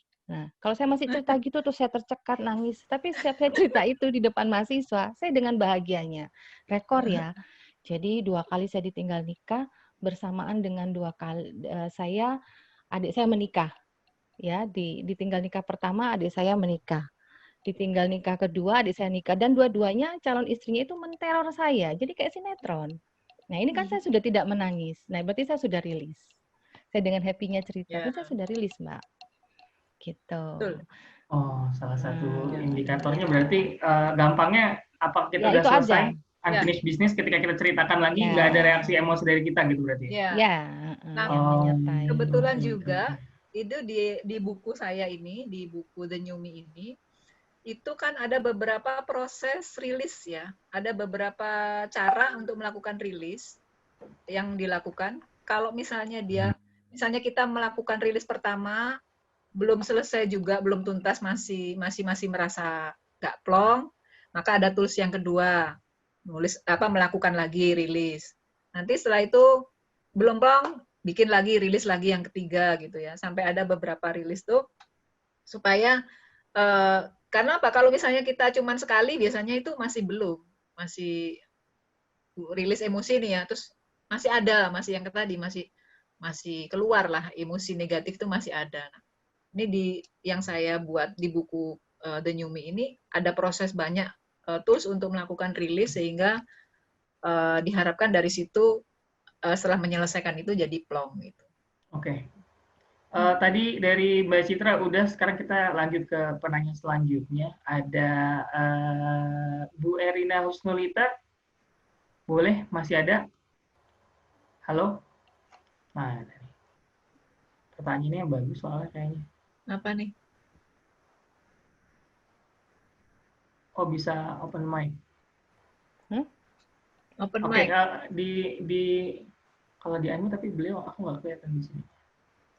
Gini aja deh, aku bacain aja deh kayaknya nih. Ini karena ini agak menarik nih. Jadi gini, bagaimana? Coba di sini ada nggak? Jika ada dua suara dalam diri gitu. Ada suara yang oke, kuat secara positif gitu, tapi ada lagi yang sebaliknya misalkan. Halo. Halo. Assalamualaikum. Waalaikumsalam. Bunda Sofi. Ya. Alhamdulillah, Bunda Diana. Oh, ini nih penyiar di Jogja nih. Wait. Iya. Dari suaranya sudah berkarisma, udah kelihatan ya. Aduh, Bunda. Terima kasih. Baik, jadi gini Bun, mau saya tanyakan. Kadang-kadang ada dalam suatu posisi di mana ada dua suara dalam diri. Jadi ada tiba-tiba dia muncul, udah kamu kuat kok, kamu bisa menghadapi itu, yakin gitu ya. Terus tiba-tiba nanti udah mau jalan, udah kuat gitu, tiba-tiba ada suara lagi, ya kenapa ya orang lain kok banyak yang bantuin ya, orang lain tuh banyak yang support, udah deh aku gini aja. Terus nggak bersemangat lagi. Dan ini kadang-kadang suka terjadi secara berulang. Jadi suka ngerasa capek aja. Kenapa sih kok udah punya keinginan oke, maju, bagus, tiba-tiba drop lagi. Jadi sebenarnya juga apakah ada masalah atau luka batin yang tidak diketahui atau bagaimana ya, Bun? Oke. Gimana mungkin? Diana, apa aku yang jawab? Ada dua suara nih, good side and bad side. Jadi kayak ada malaikat, ada setannya iya. gitu ya. Jadi gini. Kata dia gini, jangan, ayo maju. Udah ngapain sih maju? Nah, coba gimana kira-kira. Maju mundur jadinya. Bu Diana apa saya?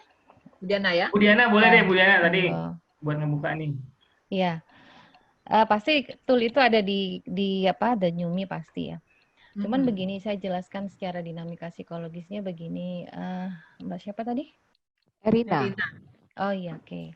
Mbak Rina, dalam diri kita itu sebenarnya begini, kita tuh punya konsep diri, self konsep gitu, konsep diri sebagai penyiar, konsep diri sebagai ibu, konsep diri sebagai istri, konsep diri sebagai, artinya sesuai dengan peran-peran kita, begitu kan. Nah, seringkali dialog-dialog itu muncul misalnya begini, aduh sekarang saya harus siaran, tapi kan saya belum masak. Nah itu kan dialog antara peran, konsep kita. Nah itu kan, dialog antar peran dan konsep itu yang tidak terselesaikan, kita tidak bisa mengintegrasikan dengan cara meaningful, itu akan menjadi konflik. Nah konflik ini sebenarnya yang menjadi sumber ketidaknyamanan psikologis itu Mbak. Itu yang pertama. Terus biasa dalam diri kita tuh kan memang ada self talk ya, kita bicara dengan diri sendiri. Sebenarnya self talk itu bisa menjadi metode rilis yang baik, tapi dengan catatan positif self-talk, gitu ya.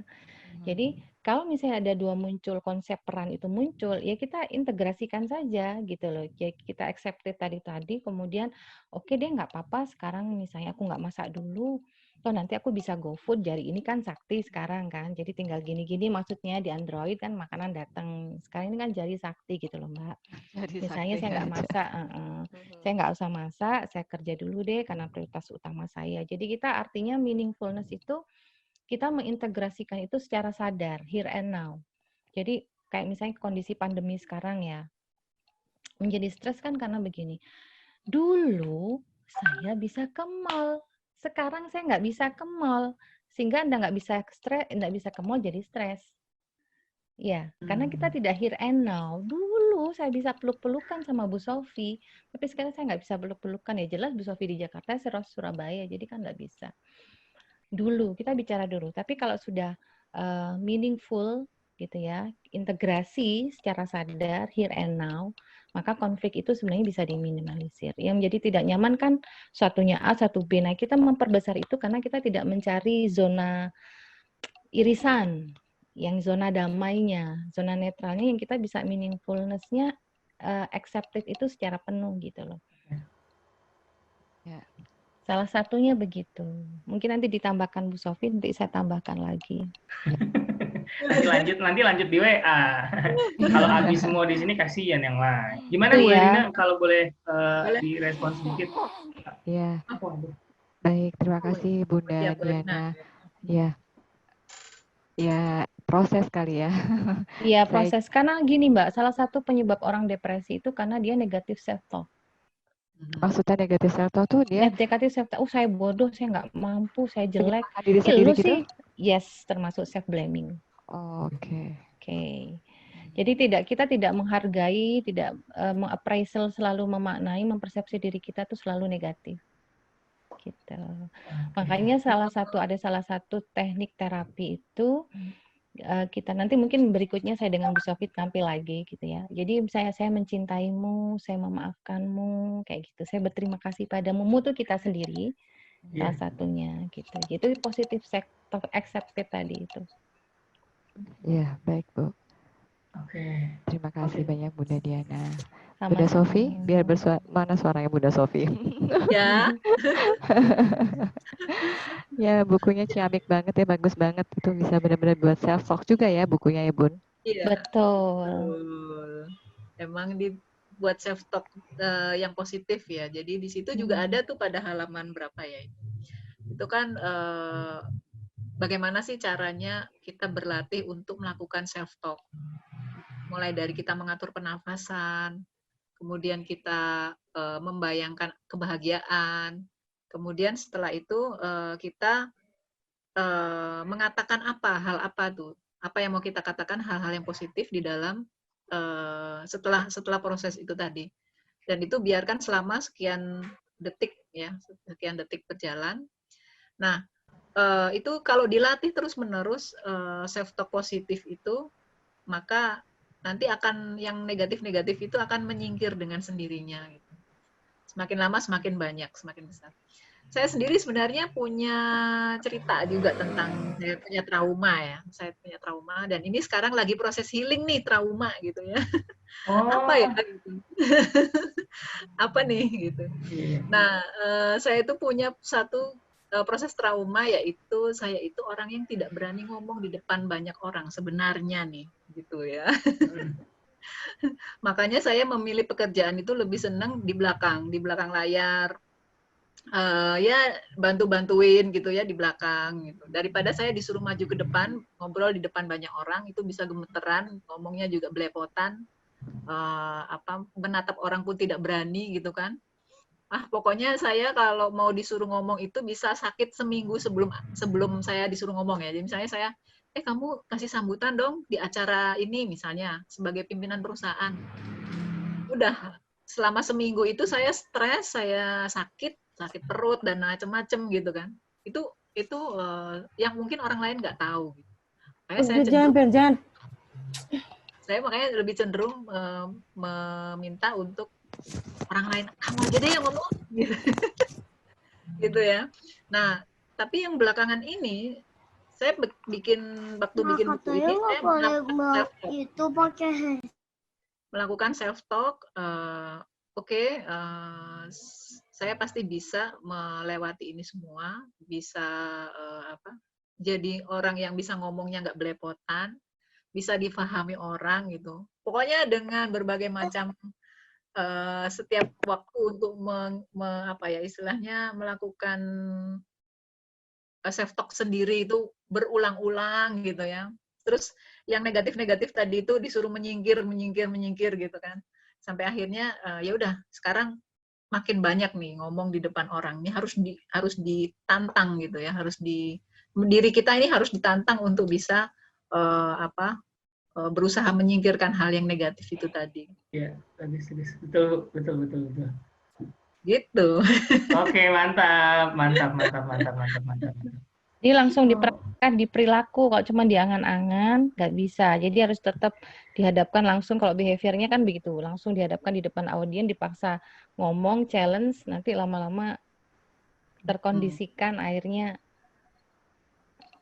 persepsi negatifnya itu kan, negatif self-talk-nya hilang. Oke, mantap. Semoga tadi Bu Erina terpuaskan dengan jawabannya, karena sampai 2 orang yang jawab dan curhat. Oke, sekarang ada terima kasih lagi banyak ya dari... Mas, Bunda. Terima kasih banyak Bu Ya, Novi, Bunda Diana. Saya masih menyimak terus. Monggo dilanjut. Oke, thank you banget. Oke, selanjutnya ada dari siapa nih? Mbak Humaira Khairunisa. Seringkali ngerasa insecure, overthinking, anxiety. Apakah itu termasuk luka batin?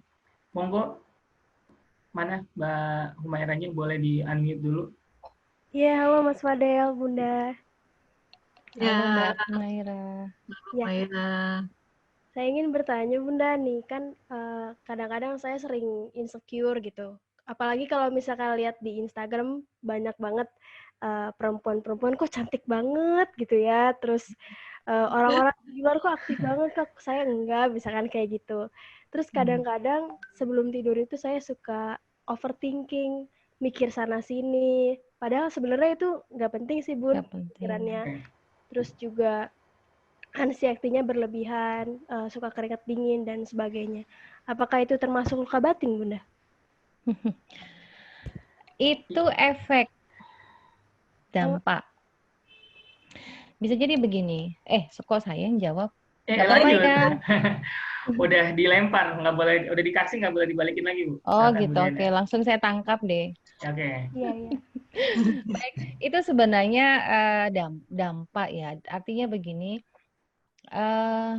bahwa simptom itu kan simptom-simptom psikologis ya, gejala insecure, kayak gitu kan, perasaan tidak nyaman, cemas, overthinking, itu anak-anak istilah anak zaman now ya, overthinking ya. Overthinking banget nih gitu. Iya, benar. Overthinking banget gitu ya.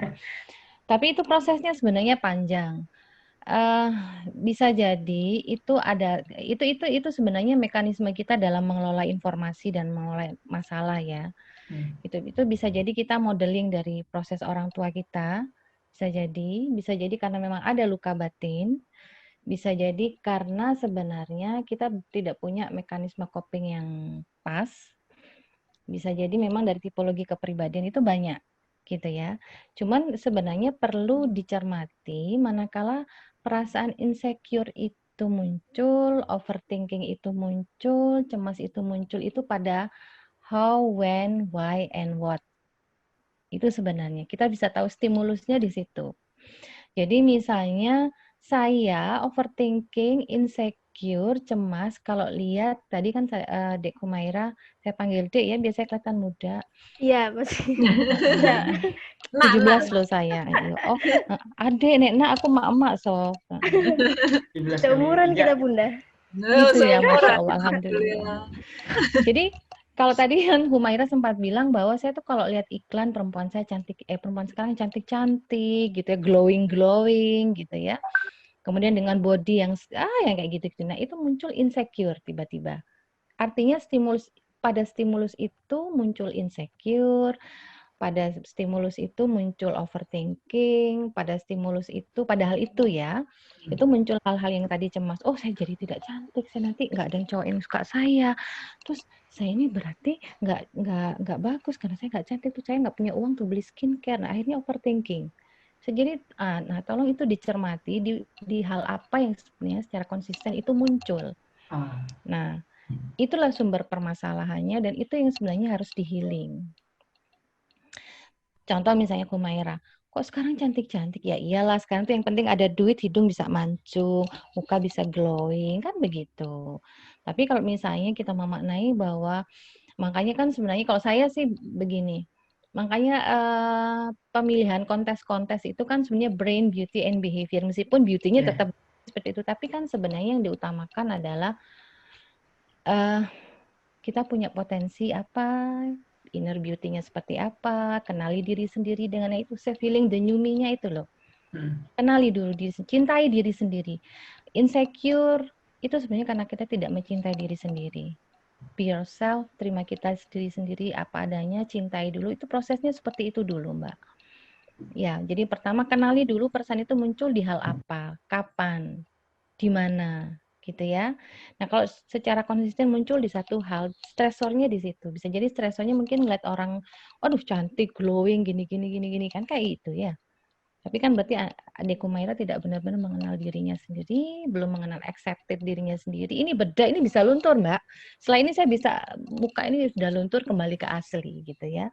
Coba Mas, saya bisa jadi kalau misalnya orang itu tidak punya, kalau dalam Islam, ya bahasanya agak luas ya, tapi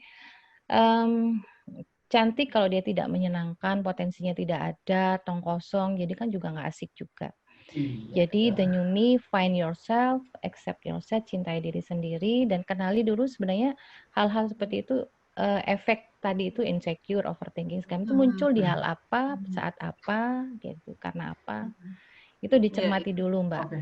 Jadi anxiety, overthinking segala macam adalah efek dari satu hal yang secara konsisten muncul terus dan itu lama-lama Ya, jadi efek negatif. menjadi stresornya dia. Mungkin stresornya karena dia tidak bisa, mungkin Mbak Humaira ingin mengasosiasikan cantik tuh harus seperti yang dia lihat di medsos itu loh, muka glowing misalnya. Padahal bisa jadi kan kamera itu jahat atau baik, jadi kelihatan cantik kan. Kamera dipermak misalnya gitu. Ya, terapi medsos cocok nih buat Mbak Humaira kalau sumbernya medsos ya. Karena saya pernah 2 bulan waktu itu stop dulu deh gitu. Karena kan lumayan seru gitu. Ganggu ya. Iya. Betul, berarti medsosnya dipilih itu, jangan cari medsos yang isinya perempuan cantik. Berarti lihatlah medsosnya IG Kampung Hening. Ya. Siap. Makasih ya banget juga boleh. Oke, thank you Mbak Humaira. Nanti ada tambahan sedikit, Mas. Ada Ibu juga dari Ibu. Untuk Mbak Humaira di buku itu sebenarnya ada untuk bagaimana mensyukuri atau menemukan kelebihan-kelebihan diri. Itu ada juga tutorialnya di situ, isian-isiannya yang nanti bisa mengarahkan setiap orang menemukan apa sih saya misalnya nih isiannya. Saya bangga pada diri sendiri karena apa? Oke. Gitu ya. Saya merasa senang ketika apa? Inilah yang buat saya unik itu apa?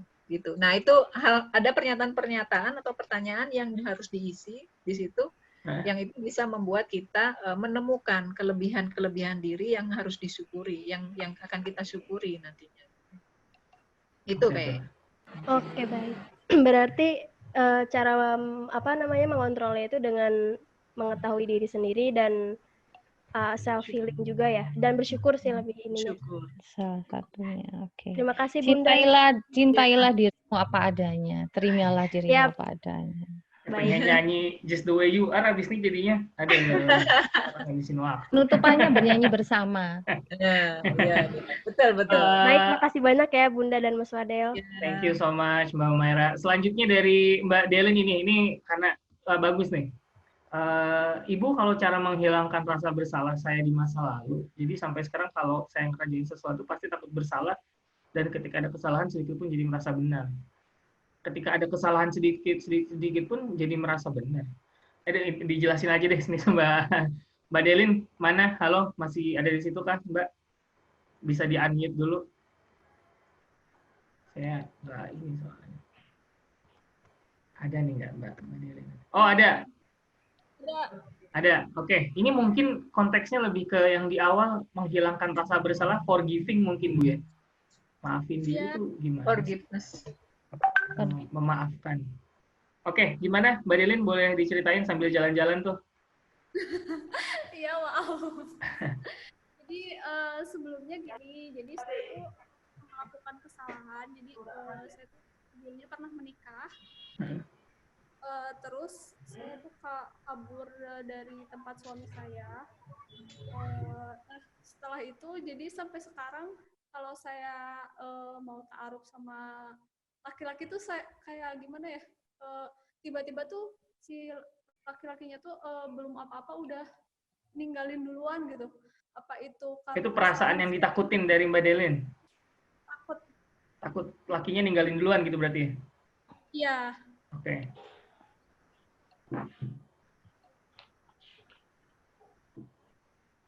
Oke, pertanyaannya berarti apa tuh?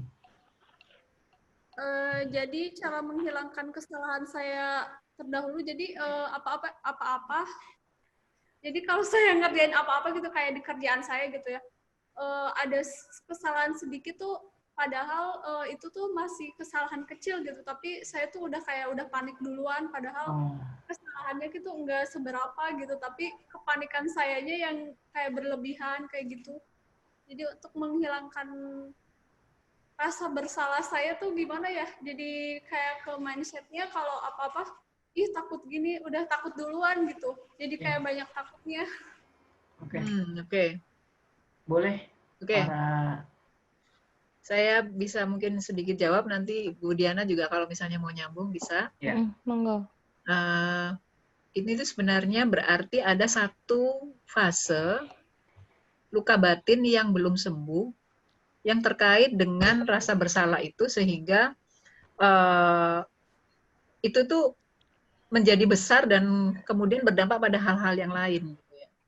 Mungkin ada ini yang perlu ditelusuri, ini yang di tracking gitu ya, ditelusuri pada hal kejadian apa yang itu membuat itu semacam sebuah trauma yang itu bisa menjadi pada banyak hal kejadian itu bisa menimbulkan rasa bersalah. Gitu.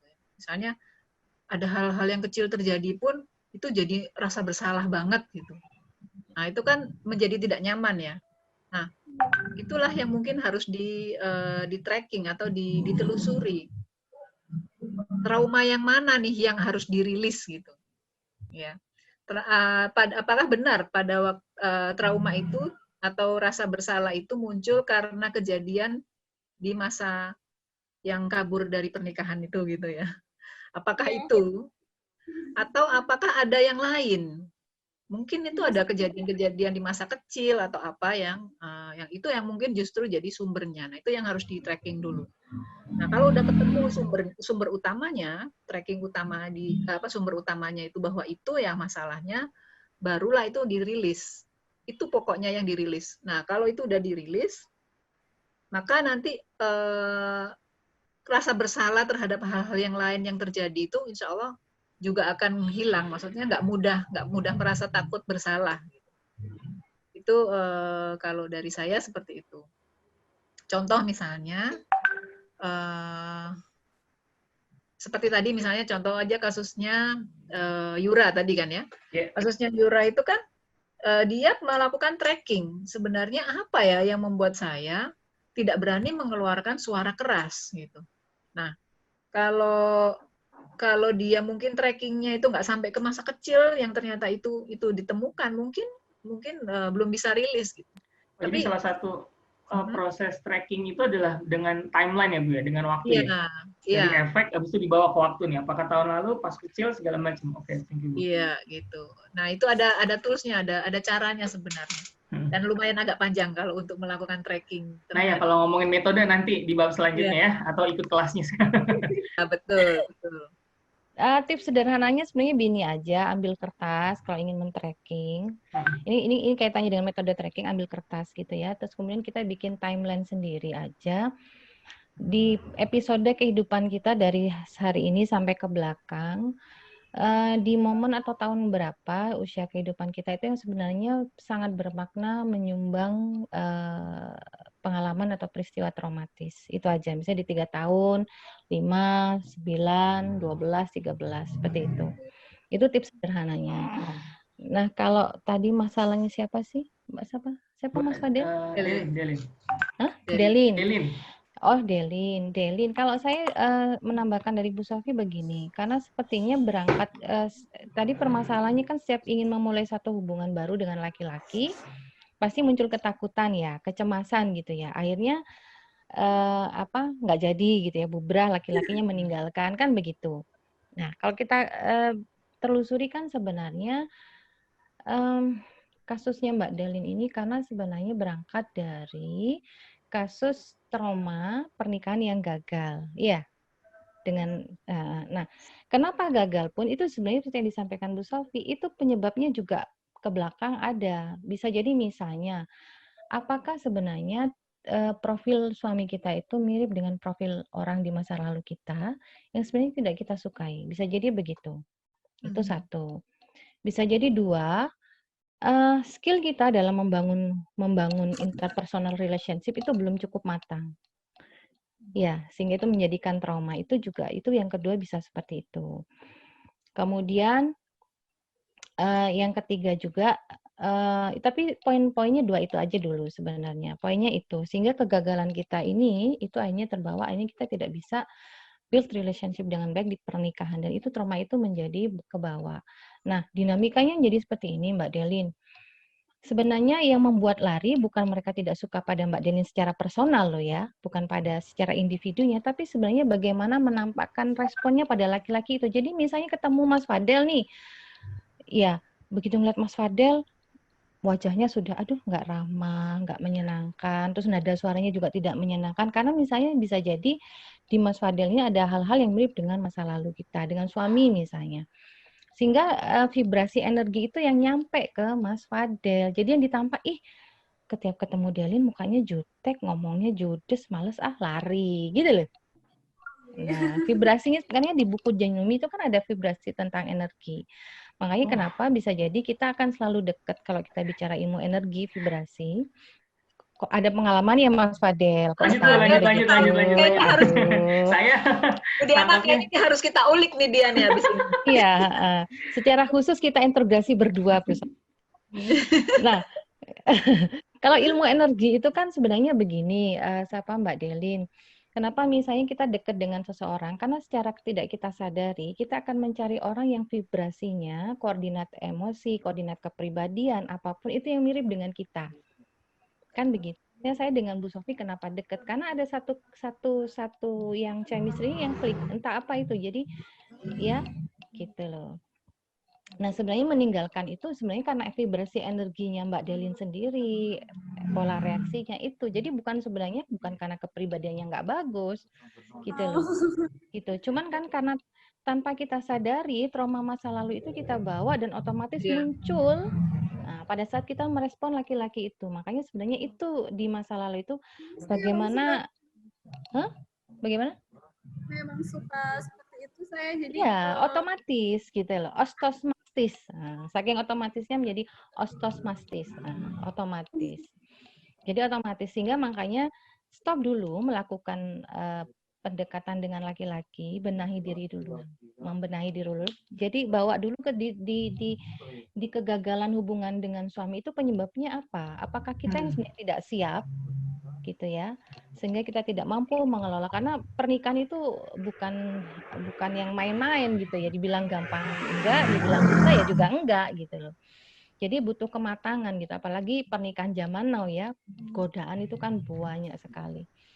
Apakah kita yang tidak siap atau apakah kita yang sebenarnya tidak siapnya itu juga karena ada hal di masa lalu yang itu membentuk bagaimana kita, pola interaksi kita, build relationship dengan pasangan. Apakah pasangan kita yang sebenarnya mirip dengan ayah kita, yang sebenarnya kita trauma pada ayah kita, bisa jadi seperti itu. Gitu ya. Jadi itu yang harus menurut Bu Sofi tadi itu di tracer dulu, di tracking dulu. Kenapa? Jadi stop dulu. Jangan membangun hubungan dulu menurut saya. Clearkan dulu itu. Ya. Nanti kalau itu sudah finish, sudah rilis, nah nanti ketemu Mas Fadel senyum, iya Mas Fadel silahkan masuk, gitu, langsung dilamar Mbak, langsung dilamar gitu kan. Samida. Gimana Mbak Delin? Namanya Delin juga lagi nih. Del. Fadelin. Jangan digoreng. Karena puasa. Digoreng minyak bimoli, kok jadi iklan ya? Oke, gimana Mbak Delin tadi jawaban dari Bu Diana sama Bu Sofi? Ya, saya coba dulu untuk tracking dulu ya. Oke, makasih. Harus Makasih dicoba dulu, banyak. harus coba dulu. Oke, teman-teman, sorry banget ini sebenarnya pertanyaannya banyak banget dari awal, tapi nanti mungkin kita bisa lanjut diskusi di grup atau nanti dikasih tahu lah sama admin dan yang lain-lainnya. Perihal juga nanti apakah dapat recordingnya, nanti kita diinfokan lagi di grup ya, benar Bu Sofi ya? Ini sudah jam 3, insya Allah juga teman-teman pasti ada aktivitas lain setelah ini, terus juga kita mau sholat asar, jadi kemungkinan kita sudahi dulu talk show kita yang insya Allah insightful sekali, meaningful sekali, baik dari Bu Diana maupun dari Bu Sofi. Banyak banget tadi info-info dan pelajaran-pelajaran yang bisa kita implementasikan. Jawaban-jawaban dari pertanyaan yang selama ini seringkali ada di kepala kita gitu. Dan poinnya adalah ngomongin self healing, ngomongin diri kita itu nggak basi sebenarnya, bener ya Bu Diana? Karena kadang-kadang basi banget sih lo, gitu aja ini. Teman-teman nggak basi. Pertama tadi apa yang dijelasin semuanya actionable, ya kan? Kemudian rasional. Jadi tolong habis ini kalau emang ada masalah, kalau ada sesuatu yang emang dirasa berat, jangan ditunda-tunda supaya teman bisa jadi the new you ya. The new you jadi the new me gitu maksudnya. Oke. Sebelum kita sudahi, gimana? Kalau kita sudah the new me, kita sudah bertumbuh berkembang, maka kita bisa mengaktualkan potensi kita bisa menjadi orang yang bermanfaat untuk sesama, banyak melakukan hal-hal positif untuk sesama dan kemanusiaan. Poinnya kan itu, maju bersama. Tuh, poinnya khairunas anfa'um linas. Tapi gimana mau bermanfaat sama dirinya aja belum kelar gitu kan? Betul, kelarkan dulu. Kelarin dulu, kelarkan diri. Jangan sampai punya unfinished business. Banyak banget istilahnya nih. Oke. Bikin kamus. Bu Sofi, ada pesan-pesan terakhir barangkali buat teman-teman semua di sini?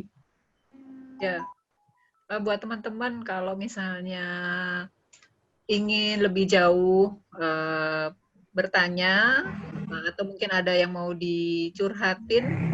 Rencananya akan ada, saya mau buka kelas konseling gratis juga.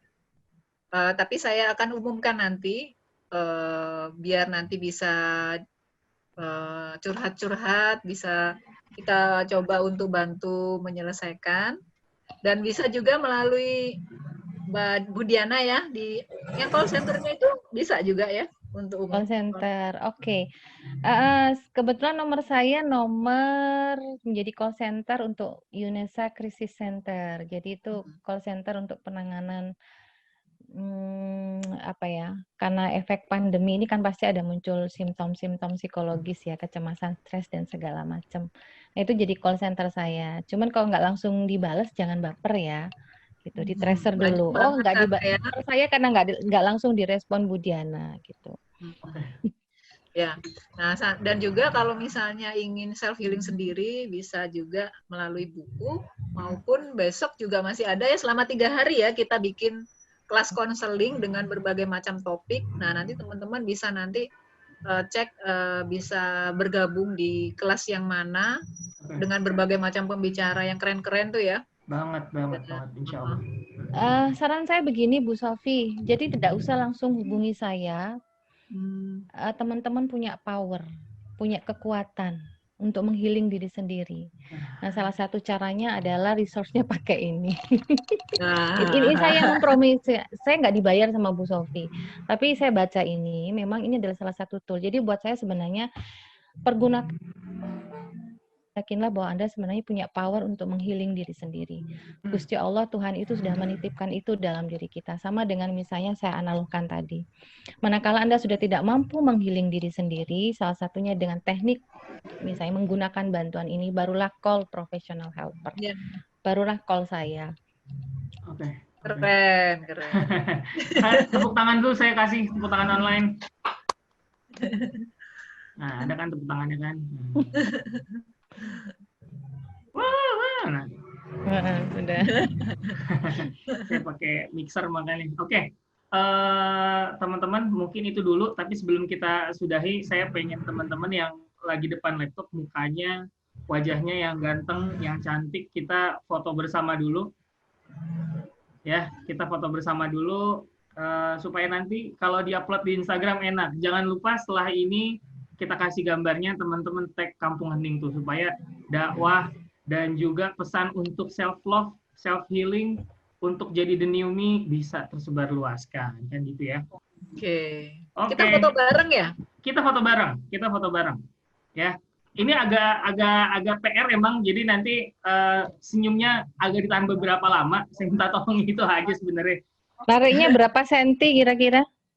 Ada tutorialnya nggak? Tutorial senyum?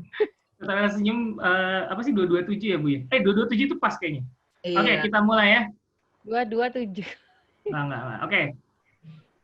Wahid, Isnani, Wah, ini orang gontor gini nih. Aduh, disebut merek lagi nggak jadi, pulang nih. 1, 2, 3. Oke, tahan dulu sebentar. Tahan. Oke, selanjutnya 1, 2, 3. Oke, tahan. Nah, selanjutnya nih, slide 3. Karena banyak banget fotonya nih. 1, 2, ini mukanya nggak ada. Bentar. Oke, 1, 2, 3. Biar tahu nih, banyak banget yang ikut kelas kita nih. 1, 2, 3. Oke, teman-teman, udah. Masya Allah, alhamdulillah. Udah, ya? Akhirnya tuntas juga nih ya. Tahan senyum. Iya, saya sampai lupa mingkem. Aduh, aku malah bikin dosa nih. Ya, oke.